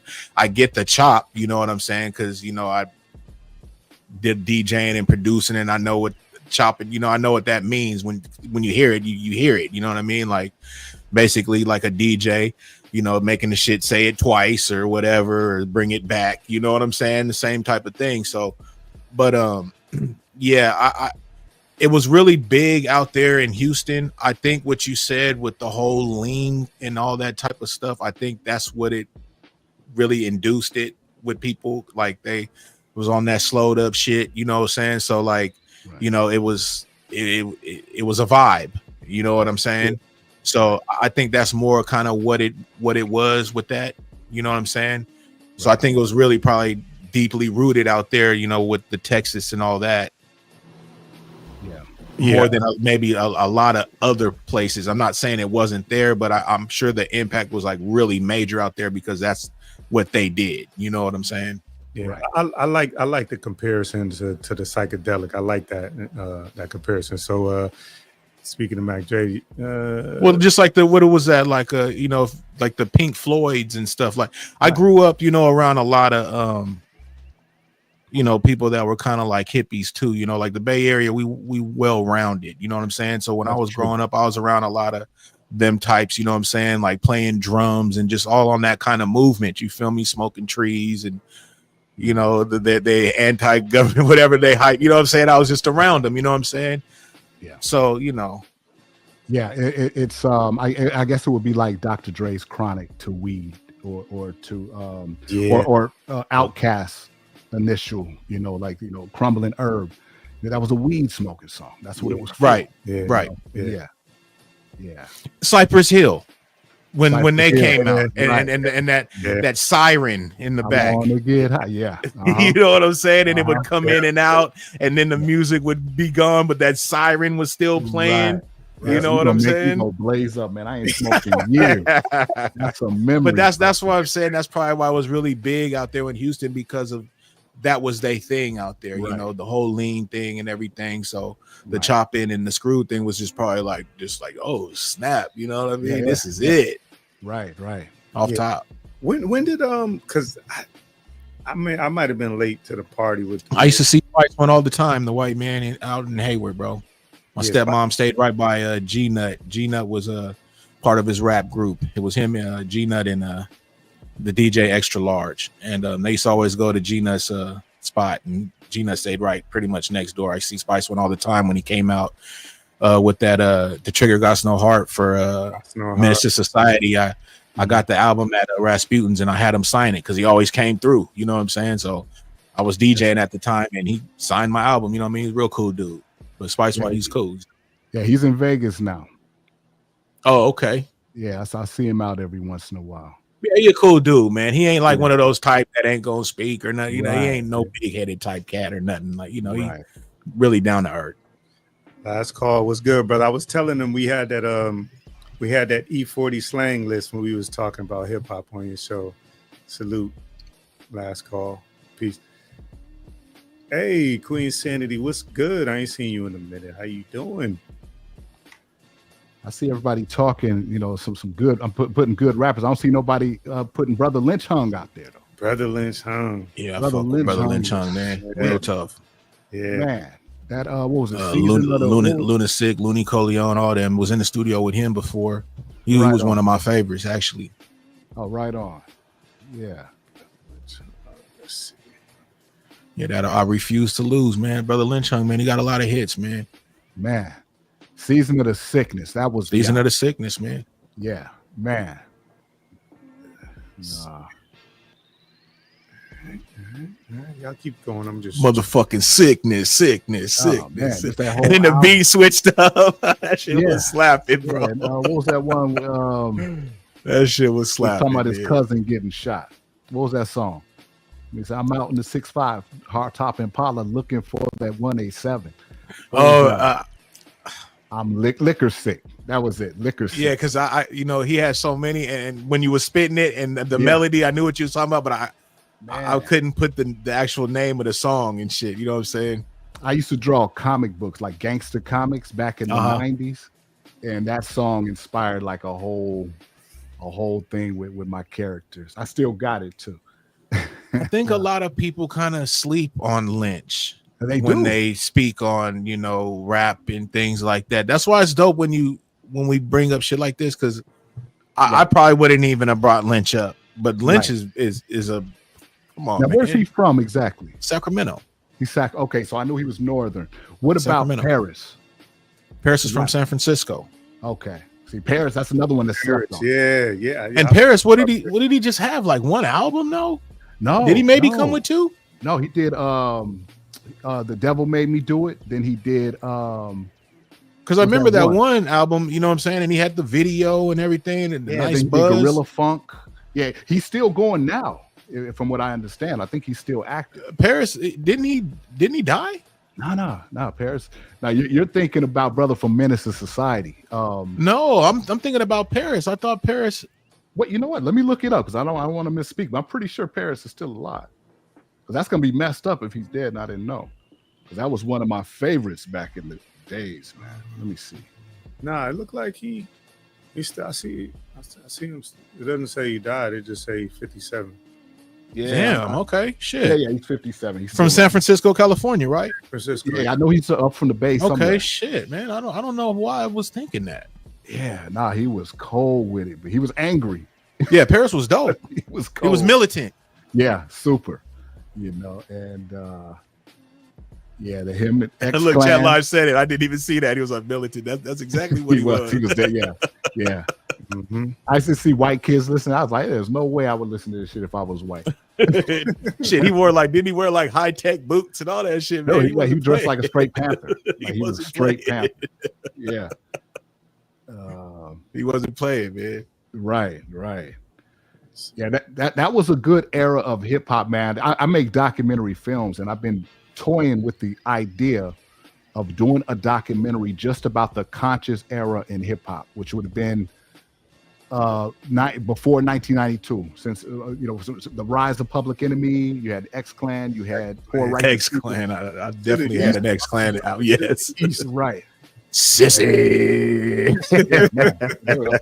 that was a powerful era in hip hop. Man, I used to have all kind of African medallions. Man, You had the around my African, neck. the leather medallion. You had the All of them, the gold medaled ones. Dead Right. Prez too. Dead Prez. Y'all remember Dead Dead Prez? Prez? Yeah. Yep. I tried to book them, man, and at an event here in Vegas, and the owners of the venue was like, "Hell no," you know what I'm saying? Because they were scary to them, Yeah. you know. D Friday, you never heard of X Clan, huh? Oh man, go look them up. You're on YouTube. Yeah, if you don't go on YouTube and peep some of that shit, you gonna Wait. lose it. You gonna lose it. They outfit, Yeah. they was on. By the red, the Yeah, black, man. in the Hey, green. they was a group, you know what I'm saying? Like if they came to perform, you ain't gonna talk no craziness to them. They- Right. Brother Yeah, Jay to the east. Yeah, Mount. I've had a chance to meet Brother Jay. Really that's cool. what's cat. up. That's Mhm. what's up, man. Vainglorious. Vainglorious. This is protected. You By feel the me? The black and the green. In the green with a key. With the key. That's right. With the key. You know what I'm Now saying? he passed away. He For passed away. sure. Yeah. Yeah. For sure. But Brother Jay's still with us, and I know Phoenix Orion. He lives here in Vegas. That's my boy. He joined X Clan a little later, but he was part of that original crew too. And but yeah, that era. I want to do a documentary on that era and how important that was to being black in America. I think we Man. learned more about our people through hip hop than we've ever Yeah, learned. hell yeah. That's a fact. Mhm. It was an eye opener, and if you didn't, it made you want to investigate. Absolutely. Yep. And You know what I'm books. saying? Everybody Yep. was reading about books. I learned so much stuff. Just Paris's videos, because he would put a lot of archival footage in there, like of the Panthers and Malcolm, and these people that we may not have known when we was in junior high school, but because of that, we became more conscious of it. And I don't think it's a coincidence that Poor righteous 1992. teachers. That's where it stops, right? That was the last conscious album from Public Enemy, the last relevant album from X Clan. The Cosby Show went off the air, so did Different World, but the Dr. Dre Chronic album came out, and hip hop has never recovered from that. It has been gangster ever since. And so, and what's really cold is we went from selling dope, being the dope man, to the dope users and taking pride in being a dope fiend. That's crazy. Yeah. That's You know what I mean? So, yeah, I'm thinking of doing a doc on that, man. Yeah, KRS-One had that song "You Must Learn." where You must learn. Right. Now he's still active, man. That brother still goes. Every now and then I'll catch a speech that he did, and I'll Yeah. like 20-30 minute speech, and I'll just listen to him. Yeah, right. You say, crazy how he's really plugged into Africa. Yeah, we had the medallions with the little black ropes on them, with the medallion, the hats, Yep. And then when the movie Malcolm X dropped, when Spike Lee dropped that, right on time. And then got robbed at the Oscars. He said Ben Porter supporter or not. That's a whole nother. That's a whole nother thing. So who y'all got, man? Let's do it. Let's go ahead and do it, man. Who you got? Top 5 West Coast MCs. MCs. That's So, you know what? No. Let's separate it. Let's separate the Bay from Southern Cal because it's too hard. If you gotta, you know what I'm saying. So let's do Southern Cal first, and then we'll go to the Bay. Who wants to go I'm first? not too in tune with a lot of new rappers. Me neither, brother. So I you know, my fives would probably be, you know, probably maybe outdated to maybe some of the listeners. Well, we got older listeners, but you know, just for the sake of maybe, you know, people watching, you know, in the clouds or, you know, replay, I would probably leave out, you know, people because I'm just not really in tune to them. I know they probably have like some good songs and all that and probably a dope catalog, but I'm just not in tune. But if I was to go with like 5 Bay, you know, it would definitely be a Mac Dre, an E40, a Jacka, Coog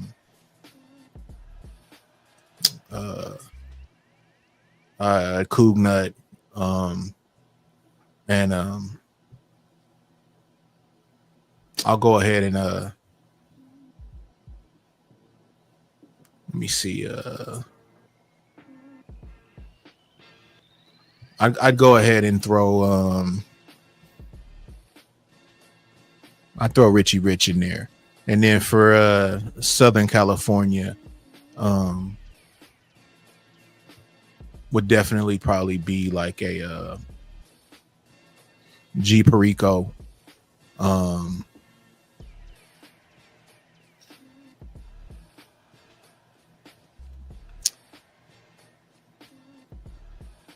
I'm not being disrespectful, but I don't really listen to a lot of Kendrick, so it's not like I'm not putting Kendrick in there because he ain't dope. But I really don't listen to a lot of Kendrick. But G Perico, a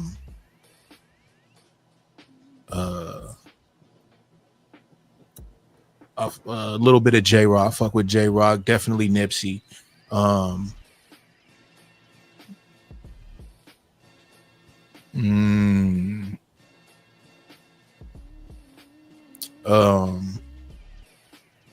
I'd have to throw a group in there. That'd be the East Siders, and I would definitely throw the Dog Pound in there. Another group.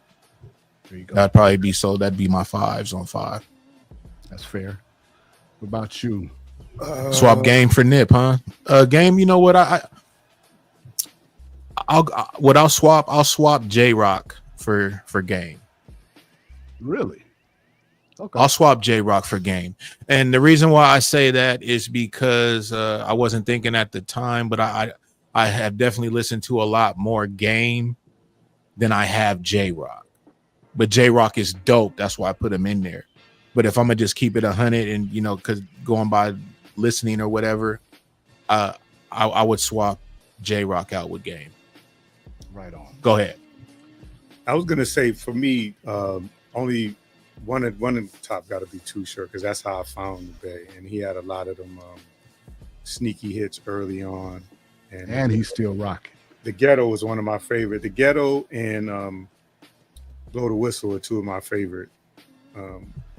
Definitely E40, Mac Dre, and I don't know a lot of, like, I can't tell you who's who, but I know who I know. So, and I fuck with Del the Funky Homo Sapien. I like this whole vibe in his songs. I think that's all I could think of right now. And then what about, so would that be your Bay in Southern California, or would that just be your Bay? No, that's just the Bay. Your Bay, right? Yes. Yeah, so what's your Southern?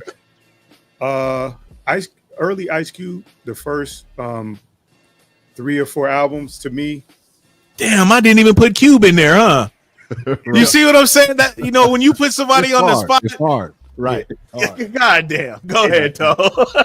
To me, America's Most Wanted, Kill at Will, Facts, Death Certificate, hard. What's the one after Death Certificate? Predator. Predator. Predator was after. What's the one where he opened up with the doctor? He was like, Mr. White. It's opened up with Ghetto Bird. That Wasn't that Kill at Will? No. Kill at Will was like a 5 or 6 like. Oh yeah. That was an EP. Like yeah. The Predator. Yeah. Not the Pyroclastic Flow. That came out. That was 2000s. It started with no. It's what is it? Shit. You said Ghetto Bird. Lethal Injection. Lethal Injection. That's it. Because I was thinking of the cover. That's why I was thinking Kill at Will. Because on the cover there was like somebody like on like a hospital bed or some shit. He had or something or autopsy or some shit. Not autopsy, but Lethal Injection. I think he had a syringe. Syringe. Yeah, something. Yeah. Like them first 4 or 5 albums. Like that's my favorite Cube. The young, angry / political / gangster Cube to me. Right. You couldn't get any better than that. Snoop is one of my favorite. I like what he does, and I also like the fact that he'll freestyle. So he's real good at freestyling. Where's Razcast from? Southern California. Okay, so Razcast. What I gave you 3? I gave you 3. No, Lethal Injection wasn't a group. That was the name of his album. One of my favorites is King T. I think he's underrated. King T was dope. Let's see who else. Yeah, I know 5 is hard. Yeah. I don't even think it's fair in any coast. You know what I'm saying? But at least it it makes you think like, dang, who am I? And the DOC is from Texas, but we got to claim him over here, man. He did his thing basically, LA. And even though he only had that one album, like it's all he needed, bro. That made him fucking the man. You remember how we used to rate albums like if you had to skip over to the next song, and what is it? The Formula. King of Kings is the name of that. What was the name? Yep. Of that? It was the Formula. The Formula was the name of it. King of Kings is what he was standing in front of. Okay. Yeah, the Formula is probably one of the best songs, best songs ever. From the production, the lyrics, everything. Right. So, yeah. Right on. Was that 5? Yeah, I think it was. I gave you Cube. I gave you Snoop. I gave you King T, DOC. Yeah. Razcast. Okay. All right. I'm gonna make mine fast. And it's never fair. You're never gonna feel satisfied after you do your 5 because you're like, damn, I forgot this person. So yeah, you probably gonna fuck me up right now. Go ahead. Okay, I'm gonna start with the Bay or just Northern Cal. Right. So, I'm going with Brother Lynch Hung. I'm gonna go with a group. I'm going with Souls of Mischief. I'm gonna go with where's Drew Down from? Oakland. Okay. So Drew Down, because that's my dog. And see, this is hard. Let me see. Paris. Paris is one of my favorite dudes. And then I already said Brother Lynch Hung, right? Yep. I guess I got to run with Too Short, just for longevity. Yep. This cat to stay relevant that long. And besides, one time I seen him here in the club in Vegas. He was with one of the baddest chicks I've ever seen in my life. Right? I've seen them all. So that's my 5. All right. Yeah, so and that's why I gave it to Richie Rich, because he's definitely keeping it relevant. You know what I mean? Definitely. Right. And you know who was just here was Sugar Free. Sugar Free was just in Vegas last Sugar week. Free's dope. Yeah. He's he gets a lot of respect on the West too. That's a fact. Absolutely. So Southern, I'm gonna go. A lot of people ain't gonna like my picks. I'm gonna go MC Ren. I think he was the most. He was one of my favorites in NWA. Dude, he was period. So underrated. I like Corrupt, even though Corrupt is from Jersey, he's representing West. So he was from Philly. That's why he was from Philly. Yeah. Oh, Philly. Okay. That's why I had to put the Dog Pound in there. Period. There you go. Right. That was a good pick. And you know what? I'm going to say Dog Pound too, because Daz Dillinger. Daz is dope. I like his solo efforts too. Yeah, he's dope. Is Rage a part of the Dog Pound? Who? No. No. Part of Dre's whole, their whole collective. Okay. And then let me see, with LA, I'm gonna go with Kendrick. I got to give it to Kendrick. Kendrick is doing something that we rarely see. I mean, this dude, without being a gangster, has united the West Coast gangs. We haven't seen that since Tupac. And even though Tupac wasn't directly gang related, he would wolf like one, you know, and so he kind of fed. But Kendrick is though. Well, I Tupac know may have woofed like one and all that, but yeah, the thing that I do like about Kendrick is he is on his shit, but he don't put out a whole image and glamorize and do all the old, you know what I mean? Right. Yeah. You got to know that, you know, okay, yeah, we know he's from the hood and woo, but you just really wouldn't just catch that just from just listening to his music. You ain't gonna really hear like some gang banging and he ain't banging and all that. Right. So yeah, but he is on though.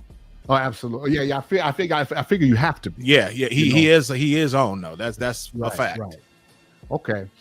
And my final one would be JJ Fad. That's a joke. I was gonna say, all right. No, my final. I might go with Cube for longevity, because you know Cube was dope too, but he kept himself relevant. No. I take all that back. I'm going with Ice-T for the West Coast, even though he's from Jersey for real. Yeah, but he's West Coast. He invented West Coast gangster rap. Make no mistake, he made the first West Coast gangster rap with 6 in the morning. And that song he did for New Jack City. If you listen lyrically, New Jack Hustler. New Jack Hustler. Listen to the lyrics. Yeah. He said something about something giving him a capitalist migraine. Like the words that he was. Yeah, he was. Chat Live said something in the chat. He said if they are crip walking at the Super Bowl halftime show, what does that say to the youth? What do y'all think about that? Well, no, see, I think crip walking is one of those things from the culture that has transcended into mainstream. You know what I mean? Like we know, breakdancing started in gang culture. I mean, Jabberwockies, they crip walking. There you go. Yeah, it's Serena from the tennis player. Yep. She's crip walking. Yeah, so it's one of those things that lets you know I'm from the streets, but I might not be dangerous. You know, it doesn't mean I'm a crip. You know what I mean? Crip walking has just transcended. So I don't know if it's fair to say that means that you know that's what he was doing. You know, that's just a West Coast dance. I guess what could we compare it to? The Harlem Shake. The Harlem Shake. Harlem Shake. There you go. That's something that obviously started in Harlem. Right. They started doing it in the music videos, and then people started just doing it. They just started doing it. Right. Or add their own twist to it. Right.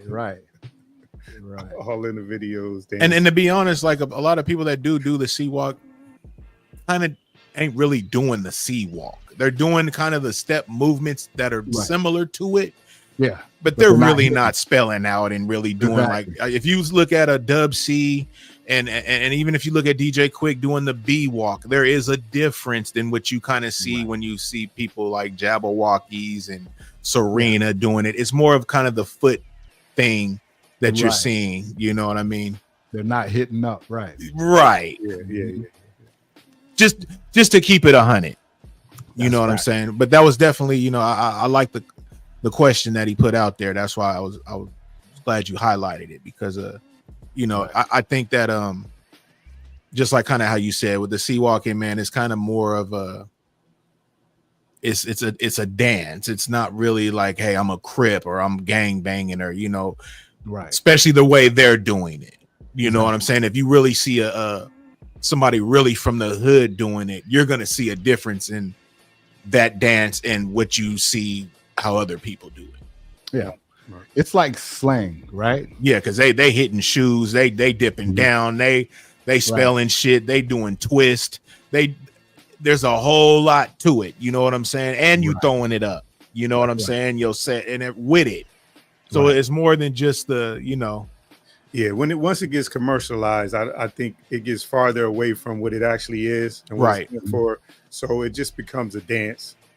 it just becomes a trendy dance, and that I don't know that maybe they appreciate the pub for it, but I don't think they really fuck with like people who are just doing it as a dance to do some TikTok dance. I'm saying I don't think they really care for that. The guys that are doing it, and like you said, spelling out gangbang, throwing the signs, like I don't think they're doing it that. I think most of the obsession is with the foot movement. Right, exactly. Yeah, and it just represents the West Coast. It represents that the street culture of the West Coast, and people want to be cool. But that's always kind of been our role in America, right? As Black Americans, is we set the trends, not only for America but for the world. You know, if we do it, somebody's going to hijack it and they're going to take it all over the world. And that's just what we do. We invent stuff, and then by the time they steal it, we're already inventing something new. So, speaking of stuff like starting with hip hop and kind of, I think MC Hammer was like one of the first people to like. I know Run DMC had like a sneaker and stuff like that, but when it came to like endorsements, soda and all, he was one of the, and when he did it, it was looked at as a negative when he was doing it. It was looked at as selling out. And now, you know, you go 30 years later when people understand branding and transitioning out of rap and hip hop. Well, Hammer was, see, first of all, I've worked with his brother before. You know, Hammer wasn't no punk. See, a lot of people thought because he was dancing and stuff, he's from Oakland, like for real. And I don't know if you ever heard the story of what happened with Third Base. Y'all remember Third Base? Yeah. I did. Y'all ever hear what happened with them? I heard the story that Search did tell a story. Okay, right. Yeah, so they disrespected Hammer in that song Gas Face, and they thought they could come to the West Coast. No, sir. You know,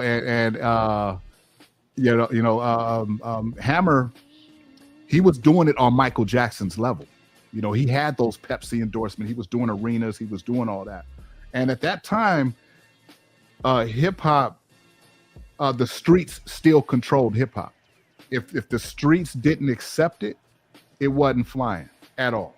You know, and now, okay, I'll give you an example. Interscope Records, when they first started up, their desire was to have a relevant white rapper. They were like, why can't we have a white rapper?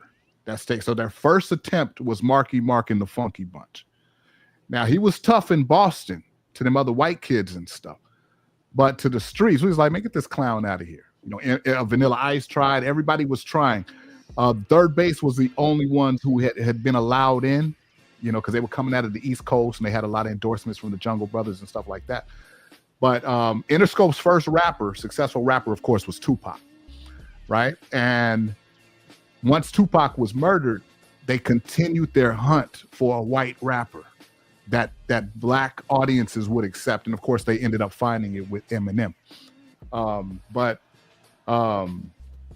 Damn, I forgot why I even started on this rant. But MC Hammer. The Hammer, yeah. You're talking about Hammer, yeah. Hammer was the hip hop audience was like, nah, that's too flashy. We don't like all that. You know, you got to be, you know, because hip hop's the only genre of music where there's this requirement of realness. You know what I'm saying? If you say you do it, you better really do it. You know, every other genre you can dress up like a vampire or whatever, and people know you ain't really a vampire. But when it comes to hip hop, if you say you're a gangster, you better be a gangster. If you say you're this, you better say that. Hammer wasn't doing any of that. Hammer was like, I'm here to entertain, you know, and hip hop wasn't ready for that. And he got I think his legacy really got done wrong because hip hop wasn't ready for it, you know, because he's definitely ahead of the game. Yeah. He really went back and tried to bring his people with him. And end up getting sued by people. You know, he was like really giving jobs to people in the hood around Oakland. Yeah. You know, so anyway, that's my thoughts on that. What about the young black teenagers? Young black teenagers, man, they really never cracked. You know who put them out? Chuck D. Chuck D put them out. No, impossible. Chuck D put them out. Impossible. He gave them. Do you remember who name. the young black teenagers were? Yeah, white Who boys. were they? Yeah, with the The dread. white And you're saying Chuck D put them out? He gave them that name. He gave them that name. Look Man, it up. I'm about to throw my motherfucking computer. Yeah, Chuck D. Chuck D knew. Chuck D knows what. Chicago Everybody Rilla, what the freak, bro? Yeah. So, Chuck D understood what the executives understand is when black people create something. If you can get a white person who can do it as well or better, it's gonna sell more. That's why Eminem's good. I'm not taking anything away from him lyrically. He's a dope MC. But when they say he's the best ever, I'm like, I don't know about all that. You know what I'm saying? Are we saying that because he is, or are we saying that because he's white and he sold more albums? Because that's not hard to do for him. It wasn't hard for Elvis. You know what I'm saying? Michael Jackson's the king of pop, but Elvis is the king of everything. You know, so it's you know, but Chuck D knew. He said, "Look, if I get a white group, whoever breaks the first white rappers." Yeah, y'all kind of fucking me up with that one. I did not know that. Look it up. Yeah, and one of the he's like is it Jeffrey? No, something Itzler. What's his last? Itzler. His last name is Itzler. His name was Jesse James. He was a rapper. His name was Jesse. It was a white dude. His name was Jesse James, but he's like one of the richest men. And he created that Go New York song for the Knicks. It's a rap song. He was a rapper? Yeah, he was a rapper back in the days, but did now he have a hit? Or he was just called himself? He had a song called "Shake It Like a White Girl." She shook it like a white girl. I don't know if you never heard none of that. That must have been some college shit. That must have been some. It was on MTV. It was on MTV. Big. Okay, that's why we never heard of it. Yeah, he didn't make but he got a lot of money from that Go New York, that New York Knicks anthem that plays in the garden. That used to play in the Garden all the time. But he's like one of the I don't know how he made his money, but he definitely was one of those that they tried as well. Right on. And third base, which I had a couple of third base. They had a movement. Third base had a movement, and like I said before, I think I might have said it on your on your when we was talking. That was the first time I heard MF Doom, but his name was Zev Love X or something like that. Zev Love X. Yeah, and he turned out to be MF Doom. So yeah, you know what was interesting about Eminem talking about white rappers is when he first came out, he was not allowed to diss any other rappers. So he would diss like Christina Aguilera and NSYNC, shit like that. Yeah. And that's exactly what he was doing too. Right. Until they bought 50 in. Because 50, because make no mistake, these labels would kind of pit, like Jimmy Iovine's famous for that, pitting artists against other artists because it sells records. And don't think he wasn't behind that East Coast, West Coast beef between Tupac and everybody, right? But as soon as 50 Cent came in the game, then Eminem he could start dissing Ja Rule and the rest of these cats, right? Because they wanted to destroy Ja Rule because you had DMX, you had Ja Rule. Everybody was trying to be the next Tupac because that vacuum was there, right? Ja Rule used to have the bunny ear bandana and all that stuff. Same tattoos. He did a couple of his songs on his album. Yeah. Right. And M was able to start dissing because M is an explosive. Like he went at Nelly. I think he won that battle. So he said when it comes to crossover, I think Aerosmith and Run DMC with Walk This Way really hit that niche, and that's true. Yeah. Hip hop fused with rock before it ever fused with R&B, before it ever fused with any other genre. Because if you listen to all those early Run DMCs, the king of rock, they always had them guitars in there. Because I think Rick Rubin was probably part of that. Rick Rubin, right? Yeah. I got something for Chicago Rilla though, because he put something in chat. This is off of the album Chicago Rilla. Let me clear my throat. Kick it over here, baby, pop. Right. And let all the fly schemers feel the beat. Beastie Boys. Drop. Yeah, man. Hey, that album was fucking fire with the plane fucking crashing, bro. Yeah. Right, Man, right. the album folded in two because I had the album and the tape. I totally forgot about those. The album folded in two, man. Yeah, I forgot about. How did I forget about the Beastie Boys? The Beastie Boys, they were like a punk rock band. Yeah, punk rock band. No Sleep to Brooklyn. License, you got dang right, Chicago Rilla, god dog, man. Beastie Boys was hard. Now the later Beastie Boys, I never really fucked with too much. Like when I was going to high school, like all my, my white partners and shit, they was really into Beastie Boys, but they was kind of more on a whole different, page. That definitely. Yeah, but that one album, though, man, I could definitely. Man, that album was so hard to me, man. Brass Monkey, all of that. You know what I'm saying? Paul Revere, when the DJ did the beat backwards. And look, this is the thing. I had the album. So I played mine backwards to hear the beat the regular way. Right. You know what I'm saying? I was like, ugh, this shit is ill, bro. Right. Now, y'all was the first to do that. Y'all gotta remember, Easy-E had a white rapper, was a female. I don't know if y'all remember that. I do remember her. Who? What was her name? She was a blonde chick. Yeah. But hold on though. Ice-T also broke Everlast. Okay. Oh, I remember Everlast. Yeah. But see, when Ice-T broke him, he was like a suave white boy wearing suits. He was going that, and then that didn't really work out. So that's when he started. But Everlast is from House of Pain, right? Yeah, he went rugged with House of Pain, and then he went country. I think he was doing country. Yeah, he did like Whitey Ford. Whitey Ford something was the name of the album. Yeah, so he reinvented himself three times. But yeah, there was a white girl that Easy put out. Yep. Easy put out a Jewish group too called Blood of Abraham. Oh wow. Blood of Abraham. It was the answer to Ice Cube when he said, "You let a Jew break up my crew," and so I remember them lyrics though. And so Jerry Heller was like, "Man, we're about to get a white group, a Jewish group," and that was before. No, it was after Third Base, because Third Base was the first, and then Blood of Abraham. They were on Arsenio and stuff. Damn. And yeah, they're still they're doing stuff. They're not doing music, but they're both. But it was two white dudes. So they're both doing stuff in the industry now. Let's see. Find this girl because Carrie asked about it. Chat Lives Matter. That is a good idea. A history of hip hop from a producer's perspective.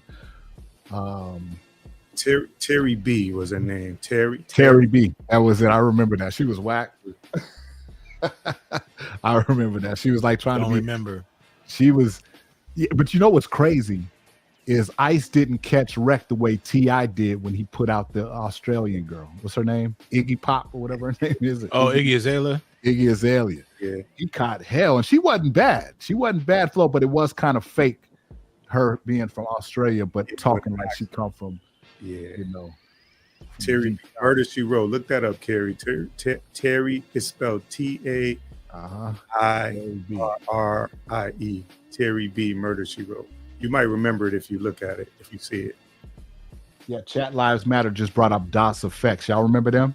Yeah. I remember DOS Effects. They changed effects. Every once in a while, a group comes or a rapper or a group comes in the game and changes the way everybody raps, and they were one of them because everybody was doing that bumps kickity beep bop. Ice Cube was even doing it. Yeah, he did a song with him too. Yeah. And I think the last group to make that kind of paradigm shift might have been the Migos. Everybody started rapping like the Migos. Yeah. I didn't know. And that's when they started calling it that mumble rap. Yeah, I don't know who started it, but I know there was like a move. Everybody was sounding the same. Yeah. Remember Snoop did like this little thing where he was talking about how everybody sounded the same. Yeah. And every once in a while somebody comes and changes the paradigm, and I think there's a lot to be said for that. If you have that kind of impact on the culture for any amount of time, then you got to get your props. Like, so would you say, was it somebody before? I know Twister. Would you say Bone Thugs changed the way? Yeah. Oh, you mentioned the two. That's a war. That's a war that's been going on since. I don't know. Yeah, it is. Yeah, I don't know. Twista. Okay, listen, I'm gonna tell you this. K Solo. Y'all remember K Solo, Redman's brother? Yeah. He was the first one I ever heard rap like that. He had a song called Letterman. Yeah, And he was Spellbound like too. Spellbound when he was spelling everything. Spellbound. Was that it? Or was it the Letterman? Or did he have two songs? Letterman too. Yeah, Letterman. But Okay. Yeah. So him, but then Twista and Bone, like they've been fighting over that. I think most of us heard of Twista first because he was called Tongue Twister back in the day, in the 90s. Yep. When he did that Pro Pimpin' with Do or Die. Yeah. And when he dropped that Adrenaline Rush, mm-hmm. that was crazy. That a legendary Traxter was a producer on that. Crazy. And then Bone, of course, like we can't deny the way because they're one of those groups that came in and changed the game. Yeah, they did. As far as the way they were rapping and harmonizing, rapping and harmonizing. Right. And I promise you, there's no one listening to us right now. There's nobody up on this panel that can tell you anything them cats was saying. I'm about this to be real. Just about this, and you're just like, what? I miss my Uncle Charles, y'all. I know. Get it back. Oh, I don't know what the fuck. You get a bag, I get a bag, a quarter. I don't know what the freak he was saying. But you know what's crazy? If you listen to the tracks, just the tracks on East 1999, man, those are some masterful melodic tracks. Yeah. Like, and who's the producer on that? Don't know. Hold up. You know who it might have been? I got a theory. I think it was will.i.am. And I'm going to tell you why. A lot of people don't know that will.i.am got his start because of Eazy-E. The Black Eyed Peas were signed to Eazy-E first. Then Eazy died. But will.i.am was making beats for people way back then. Black Eyed Peas made some hits, man. Right. And the producer of East 1999, you never heard nothing else from him. You know, right? Am I wrong? Or did anybody look? Did you look that up, brother? Looking, I see something that says Stone 4K. I don't know if that's. Yeah, see, a lot of songs that are being produced are produced by people who have other contractual obligations. You know what I'm saying? So they do it under a pseudonym. I know will.i.am was doing that because after Eazy died, they were still signed. I think their contract transferred over to Interscope, and they put out that first album, and then they weren't allowed to make moves. So I know Will started doing beats for people under assumed names just so he could make money and build his connections in the industry. So I always wondered. I say all that it's a conspiracy, but I wonder who produced that album because that's a masterful production. That's one of my favorite albums. Carrie says Busta has the longest longevity. No way. Who said that? Hey. It's not lying. I mean, Busta came out with what's the name of the group? Leaders of the New School. Leaders of the New School. It's just a case of that OPT.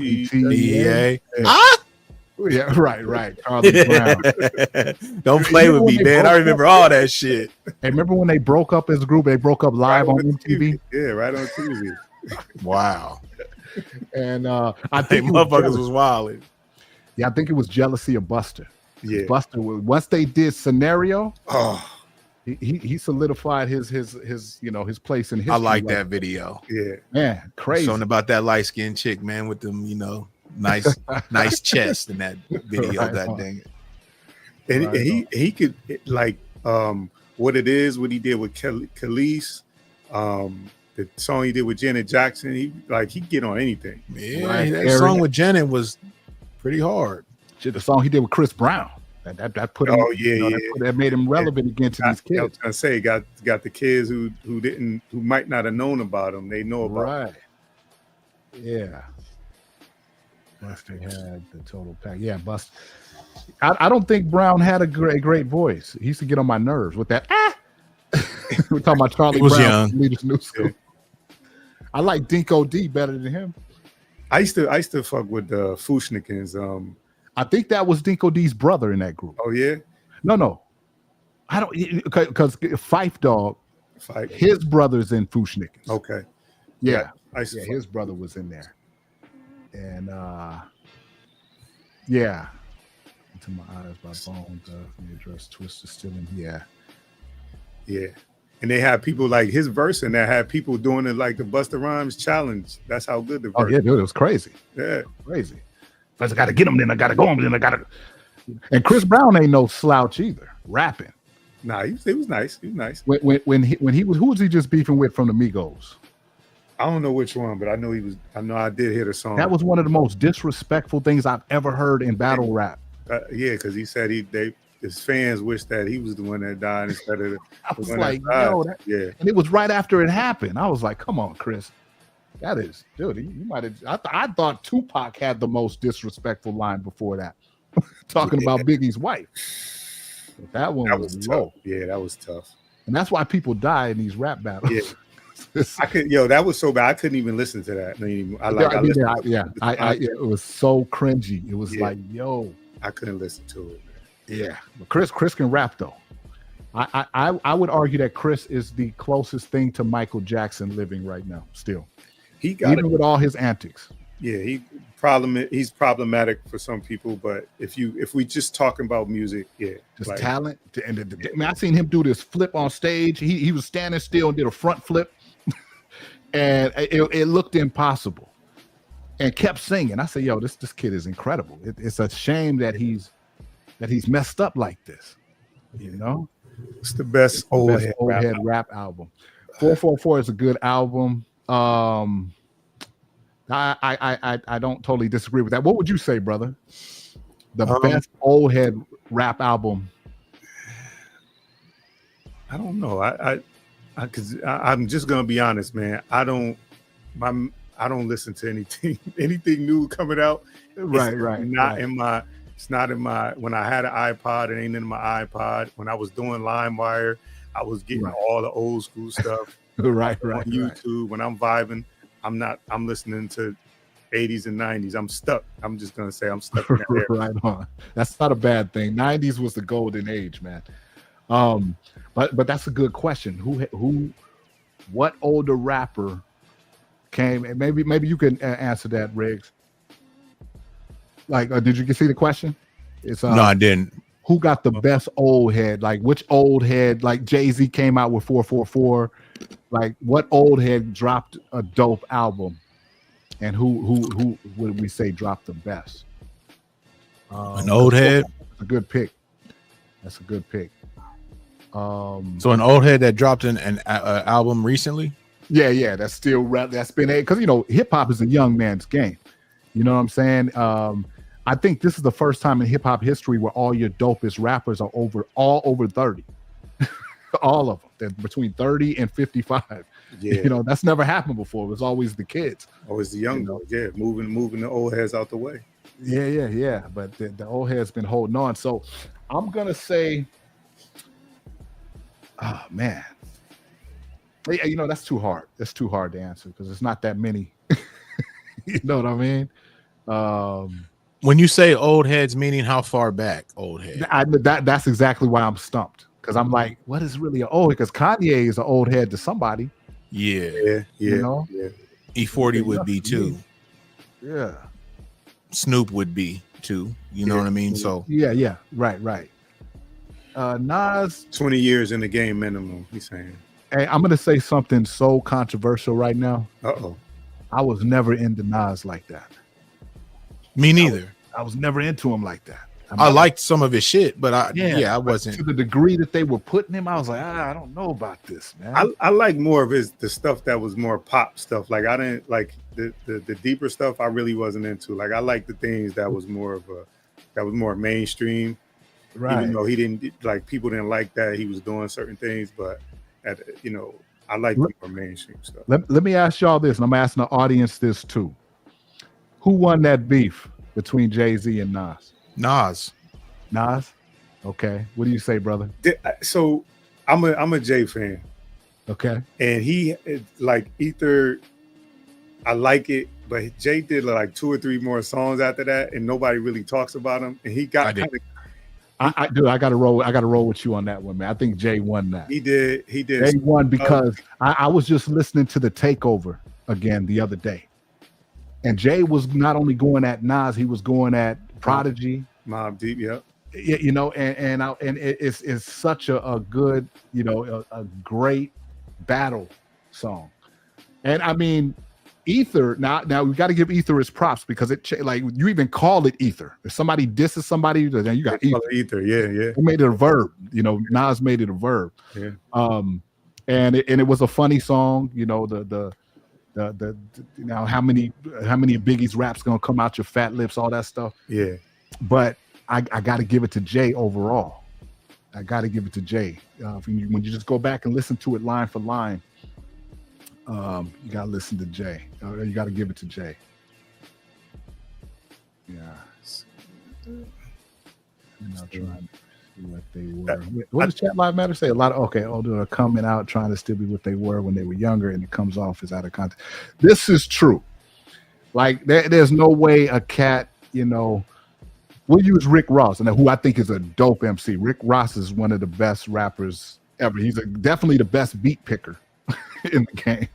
But yeah, he's still talking all this, you know, the hustling stuff, man. It's like, come on, man. Yeah, it's you done. It's done, and you know we know. Well, I'll leave that. Right. I wanted to see that battle between him and Drake keep going, because. You know, I thought Drake was winning. Back to that, I thought Drake was winning. That push-up song, I still think that was one of my favorite raps in the whole beef.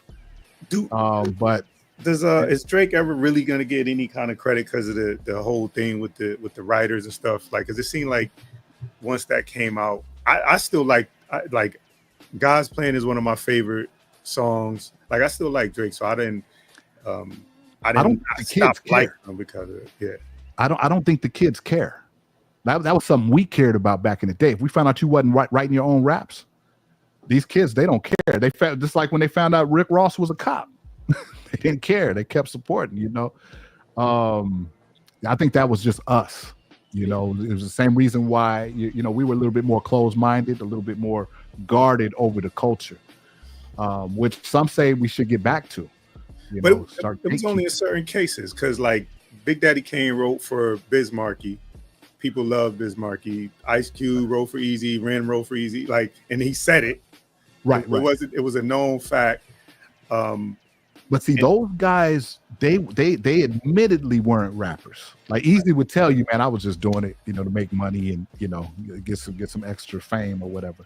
But I think when you think back, like Ice Cube, no one wrote his raps. You know what I'm saying? DOC, nobody, like from our era that we know about. Now we're only finding out now that there's a lot of ghostwriting, even to the rappers that we respect, you know? And so maybe it's always happened that way. We just didn't know.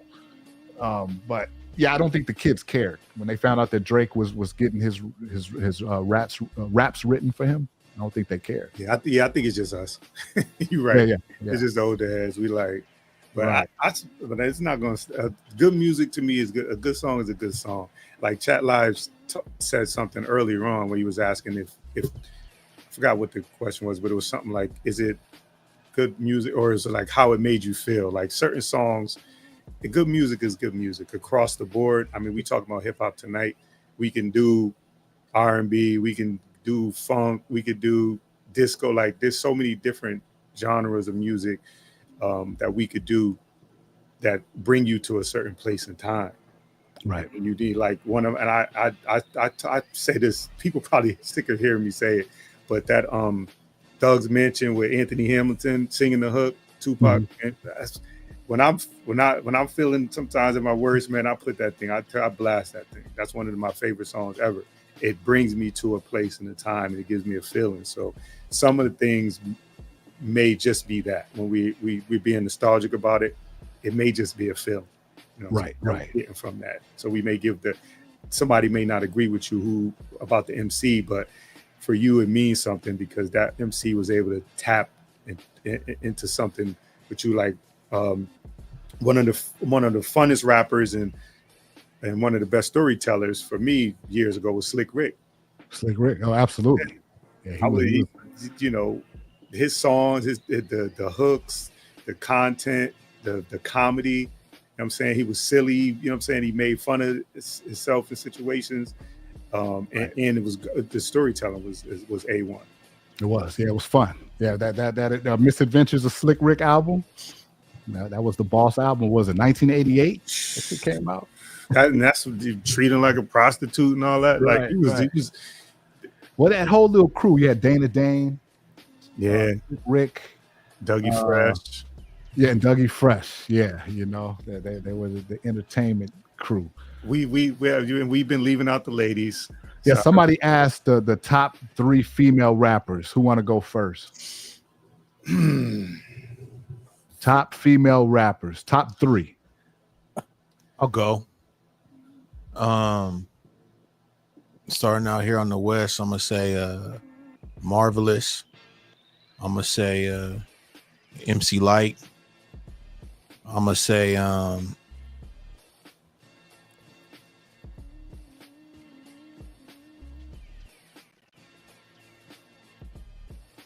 Queen Latifah was hard too. Queen Latifah, okay. Yeah. You got, brother? I'm gonna say Queen Latifah for sure.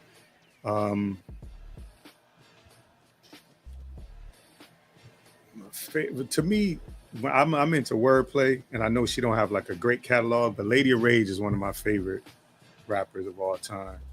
I think when somebody gets on the track with some of the hardest MCs and they're able to hold their own, that, you know, and that's, that is a fact. That's across. And she is, and you know what? That was actually a great statement that you just made right there, because if you do look at the people that she's actually made songs with, they're fucking hitters. Yeah. And there ain't really too many people that can, you know, stand, you know, next to them in the track and still be, you know, right. You're gonna kind of sound a little off. Yeah. And that was you right on that, man. I didn't think about that like that, but Rage for sure was around like hitters, and she was doing her thing. She did not sound off. She was lost. Dope as the rest of them. Yeah, she didn't get lost into it. So yeah. Queen Latifah, Lady of Rage, and I think Mia X, huh, Bobby? Mia X was hard though. I didn't even think about that. Mia X did do her thing. Like I told you, when you and Trina. Shit. Oh yeah. You do these top lists, you always gonna feel incomplete after you give your pick. Nah, Chat Live sealed it for me. Lauryn Hill. Was that? Lauryn Hill. All right, I'm gonna go with Roxanne Shante. Hear me out. That girl was 14 years old. Oh man, I would have picked her too, man. And I think Which one though? Which one? No, Shante. Which Shante. Okay, all right. I just said that for the people because they may be like, which one? So just so you clarify. Roxanne Shante, when she told Karis One that his name sounded like a whack radio station, I was like, whoa. She was 14 years old doing that, you know. And so I'm going with her just because she was doing that. Was 1985. Didn't she go at UTFO too? Yeah. That's what. No, that was the real Roxanne. Now she got Roxanne. No, Roxanne was with the Juice Crew. Yeah, but they both she did it too. Yeah, Roxanne Shante. Roxanne Shante was with the Juice Crew. Yeah, the real Roxanne had that fake beef with UTFO. Yeah, but Shante, because remember her name is Shante. She changed it to Roxanne Shante. Yeah, that's what I'm confused. Those were the Roxanne wars. There was a bunch of Roxanne. Yeah, I know there was two. I know there was definitely two that were relevant. Shante, yeah. Yeah, because there were some others like Shante. Beautiful, you right. Little Kim was hard. And Foxy, right? All right, okay, here we go. I'm going to tell you right now. Yeah, go ahead. We're going to go with Roxanne Shante. We're going to go with, there was a chick named Boss. Yeah, she passed. Y'all remember Boss? Yeah. Boss was spitting. I think she was coming out of Chicago. Maybe. She had one album as far as I know, but she was spitting back in the 90s, early 90s. And then for my last pick, I'm gonna go with a brand new artist who I think is gonna go, if she stays on track the way she's going.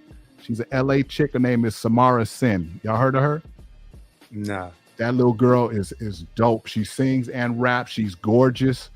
if as long as she don't sell out to the devil and start going that whole sexy route where she's trying to, you know, be like a prostitute, Right. I think she's gonna go down as I think she's gonna go down as a real lyricist, a respected lyricist. You know who I've been seeing a lot on Instagram. I don't know if they're starting to get popular, but it's a new chick too. I think she may be from the Bay Area. Her name, she goes by Paris. Paris. Yeah. Just like Paris. I'd like Paris Nights or something like that. Huh. And she's spitting. She's spitting, and she has like good, you know, production behind her, like just, and her look is really, really cool, man. Like she's a really, really pretty girl, but she don't, like you said, she don't wear shit to look all sexy or nothing. Right. Like she actually wears like a bigger pair of jeans. You know what I'm saying? Not big as in like they're hella big, but they're like, you know, they're like, she's comfortable. Yeah, you know what I'm saying? She from and that's her look. You know, she's always in like a bigger pair of jeans or shorts. Like nothing is like tight and hella. That sounds like Samara Sin. I think she's from Oakland, California, man, and she goes by Paris Nights. Paris Nights. I've been seeing it on Instagram, and all her posts, like with her videos and shit. It's always like a good like scenery, and she's really good looking chick. You know what I'm saying? And fucking just her lyrics and everything. She's really dope. I've never heard of her, but when I see some of her backgrounds and everything and some of her swag, I was like, okay, she's from the Bay. Okay. But you wouldn't just tell off the top, because the way she gets down, you wouldn't just think, you know, she's just from the Bay. You know what I mean? Like that whole just Bay kind of feel or whatnot. She's like in her own lane. Right. Yeah, man. Yeah, there's some real talent. You know, as long as they don't sell out. It's like Doja Cat. Doja Cat could have been dope. Doja Cat, she would make her own beats live on Instagram. I used to watch her. Then she started doing all that devil stuff and trying to go overly sexual. Yeah. Wow. Yeah, she did. Because when she first came out, she was thick as hell. I love that first video she came out with. Yeah, that cow shit. if you look on your Instagram, a brother of a certain age, type up Paris.nights and she'll pop up. I just typed her up. No, I got her in I found her on YouTube actually. She said she like talking on a payphone. She let's see how oh yeah, I'm looking at that post. It says 1998 Oakland, California. Yep. Yeah, that's a post on her Instagram too. But yeah, she do her thing though. Oh, she's doing this to that DMX house going down. Yeah, she did a couple of cover type beats. I noticed, you know what I'm saying, on the Instagram. I was like, that's what's up. Hey, look up Samara Sin too. Sin is CYN. She's LA, but she's dope. Listen to her. She's spitting. I think she's on that. She's on the freshman, the XXXL's freshman list. Okay, I see her. Yeah, that girl is spitting. Like she's a star if she lets herself be. And see, and to me, she's kind of got that vibe like Paris, like looking at how she's dressed and everything. Like, exactly. She ain't on that old. Yeah, absolutely. Right. Something that you can respect. Like if you go and see her, you're going to see her for her music and what she's doing, not to see her outfit and see, you know, all the others. You know what I'm saying? If anything, she keeping that revealed. When did that happen to female rap? Was it with Biggie and them? It's actually bad, man, because the whole female rap, it's like you trying to tell these women to just be fucking hoes. Like it's wild, or get money from these men doing sexual acts if needed. Like I need what I, you know, if you want to F me and all this, you know, like it's wild. I don't know when it might have taken off later on. But it might have taken off a little. Left Eye was dope too, Bobby, for sure. Remember they had like hoes with attitude. Was that before Lil Kim? Yeah, there was like I think like the answer to like NWA back then. NWA. Absolutely. That's right. Okay. Absolutely. Yeah, that kind of messed the game up, because like you said, when you had your Queen Latifahs, and she was big up in women. Lauryn Hill was big up in women. You know, we forgot on the men's side was he's a newer guy, Toby Nwigwe. Who? Oh, yeah, the Nigerian brother with his wife. Yeah, and Fat Toby and Fat. Yeah, that cat is tight. Yeah, Yeah, he's underrated. A lot of people don't get it. Like his videos are well thought out. Yeah, And he's doing some real music. Yeah, yeah. And he used to do like a freestyle like every Sunday, getting his hair braided. That's how he started. He would just like post the videos of him freestyling, rhyming, like every. I forgot what it was called, but it was every Sunday. He would do something. So okay, just grinding, giving away free stuff. Right. Get put on. Scarlet came out as DMX. When that failed, they made it take a clip. I don't know. I ain't seen her in a while. Right on. Well, listen, guys, I gotta get back to editing this film, man. But I just appreciate you, bro. Coming through. Right on, man. Y'all was having this fire conversation. I just had to get in. Appreciate it. Right on. And like I said, it was yesterday. I said something, and you was like, "Yo, I'm coming through," and I appreciate you showing up. So. Right on, man. Yeah, y'all. Damn, you embalming? Wow, the white man. That's a cold job. Wow. Oh, damn. Wow. I don't think nobody could top that work. That's what's up. All right, gentlemen, I'm about to get off. Thanks a lot, chat, for having me. And yeah, man, I'll get up with you next time. You're gonna come see us on Wednesday? Yeah, I'll be in the chat. I know y'all doing something else. I wanted to come, but I'll be in. Yeah, now I'm gonna do that all the time. Yeah, we having the Gen X, the Generation X trivia, right? $50 giveaway. So, let me see. DMO, could you put Vegas Gates channel in here? Yeah, Vegas Gates is my brother. Yeah, that's what we be over there doing that. So, is Vegas Gates in the Umar sector? Yeah. And he does music, right? He raps or something. He be doing. He made a couple of he be doing a little battle. He be doing that. Oh, do he? Oh no, maybe he don't rap. My bad, but I think I've seen him. Nah, he do. Ask him. He do little diss tracks. He do. Okay. Oh, right on. He ain't tell you, but he did battle rap. Yeah, you know what, man? I was podcasting back in 2009, and then I stopped. So I decided to start getting on my brother's thing, and you're gonna see me around. Yeah. Yeah. So all right, man. But listen, man, thanks for having me, man. I will see you next week. All right. All right, guys. Peace. Salute. Yes, sir.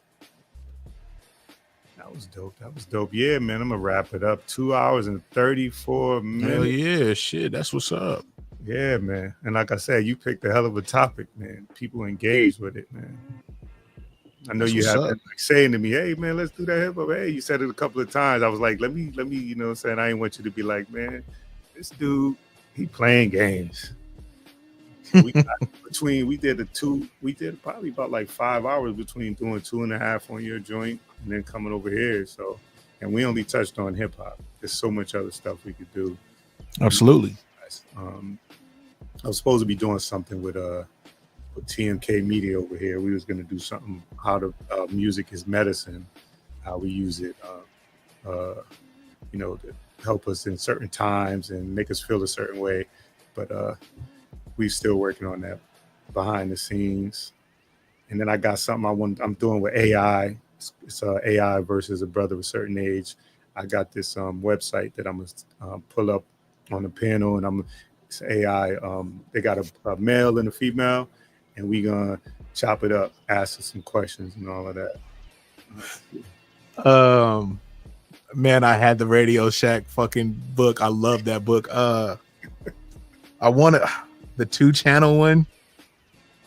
Oh man, I want to say maybe like $49.99 because I had the one that was like a four-way one, and then I ended up getting the one with the 7-band equalizer left and right, and I think my 4-band mixer one was like, I want to say maybe 69 or 89, but I think the one you talking about, the 2-channel one, was probably, it was 119 for the 2-channel. So that fatal. I don't remember it being that high because when I had gotten my the bigger one with the 7-band equalizer on it, I think I paid maybe 149 or something for that one. And then the one I had before that was like a 4-channel mixer, and I think I paid like $89.99.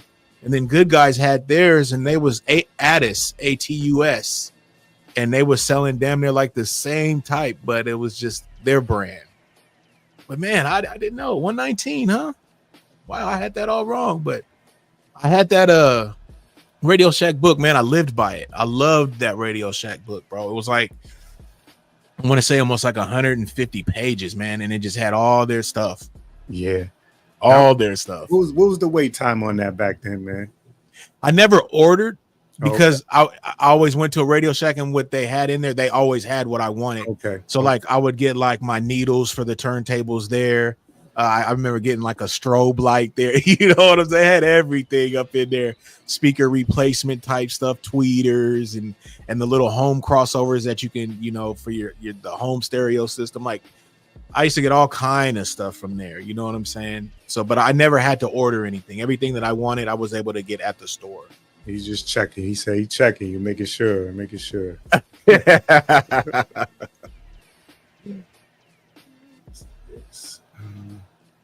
Yeah, that was back in the days. Chat Lives. I'm 49, man. So when I was doing that, fuck, man, I was hella young, bro. So this would have probably been like, you know, shit, like super early 90s, man.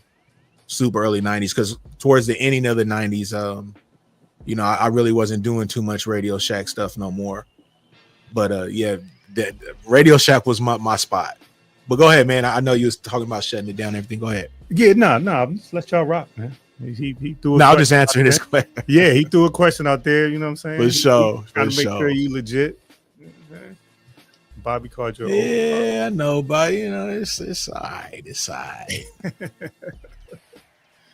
All right. So yeah, see, so mid 80s. Yeah, see, shit, that's crazy. But hell yeah, man. Get up out of here. Thanks for stopping through, man. Appreciate you. Off top. Bringing your fam over here too. So that's a big deal. Trying to grow this out like you. So we get up out of here, y'all. Like I said, I got some stuff coming. I just got to get my schedule, and then I'll definitely come up and again I'm gonna come over to support. You got anything going on? Yeah, just, you know, for the people that, you know, rock, you know, this Sunday, you know what I'm saying, we'll be rocking on my channel. It's gonna be me and Hood Table. I still got to come up with the topic, but it usually be really dope. What's up, Jonay? And you know, I really appreciate it if y'all slide through, check out how we get down.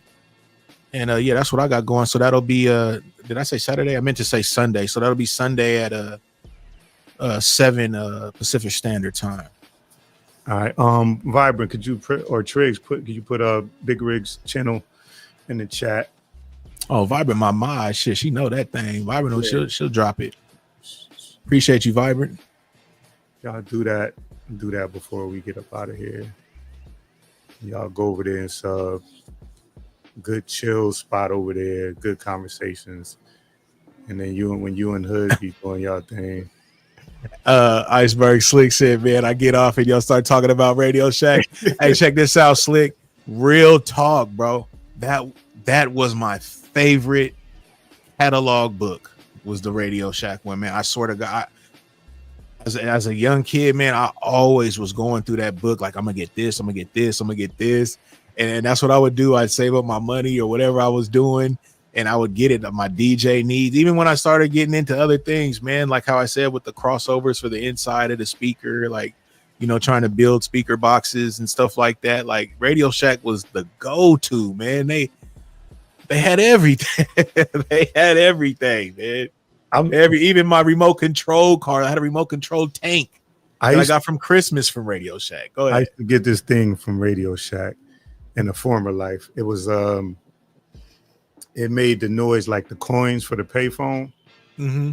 And you used to put it up to the payphone, and it made it sound like you was putting quarters in there.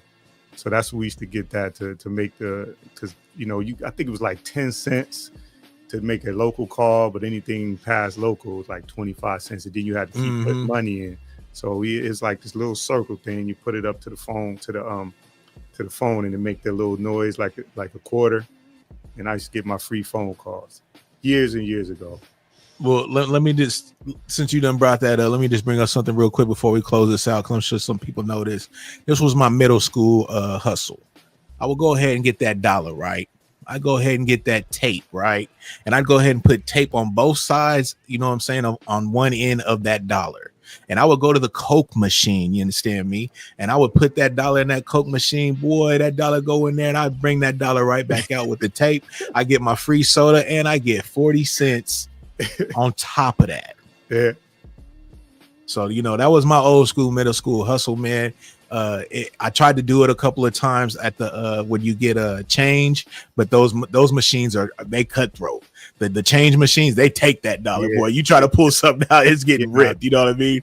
But your standard Coke machine, though, oh yeah, it was all day. It was all day. That's all right, Bobby. We old farts. We old farts.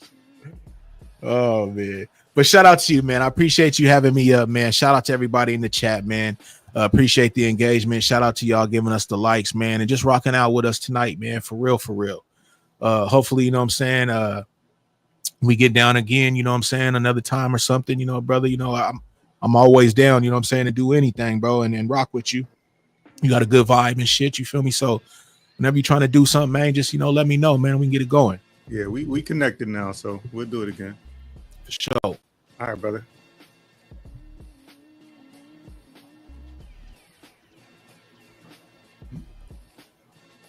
All right, y'all be safe out there. Enjoy y'all day. Be safe. Did want to say, make sure y'all tell y'all people, y'all loved ones, that y'all love them. Give them hugs. You've seen a couple of deaths in the last couple of days of people, prominent people in our lives.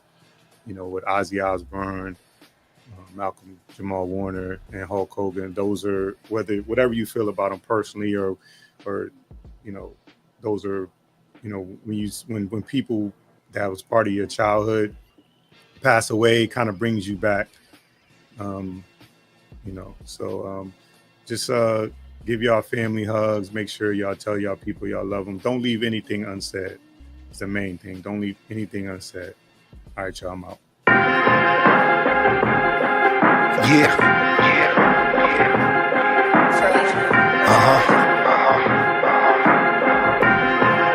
Look, invitation sent, signed, sealed, delivered. You got it, now welcome in. Engaging with the listener, a space for where you is. As we debate particulars, trying to build a bridge through conversation that's intimate. The mission is thought-provoking with words spoken. Bitter truth, not to sugarcoat it. Just an openness placed on display. Wisdom in the words that he say. A part of just embracing every gray over here. No fear, clear, I'm unafraid. I'm much older, I no longer hold a child ways. Adults in the room, times past for playing games. Grown talk, isn't that the reason why you came? Simple and plain, delivery raw, straight to the chase.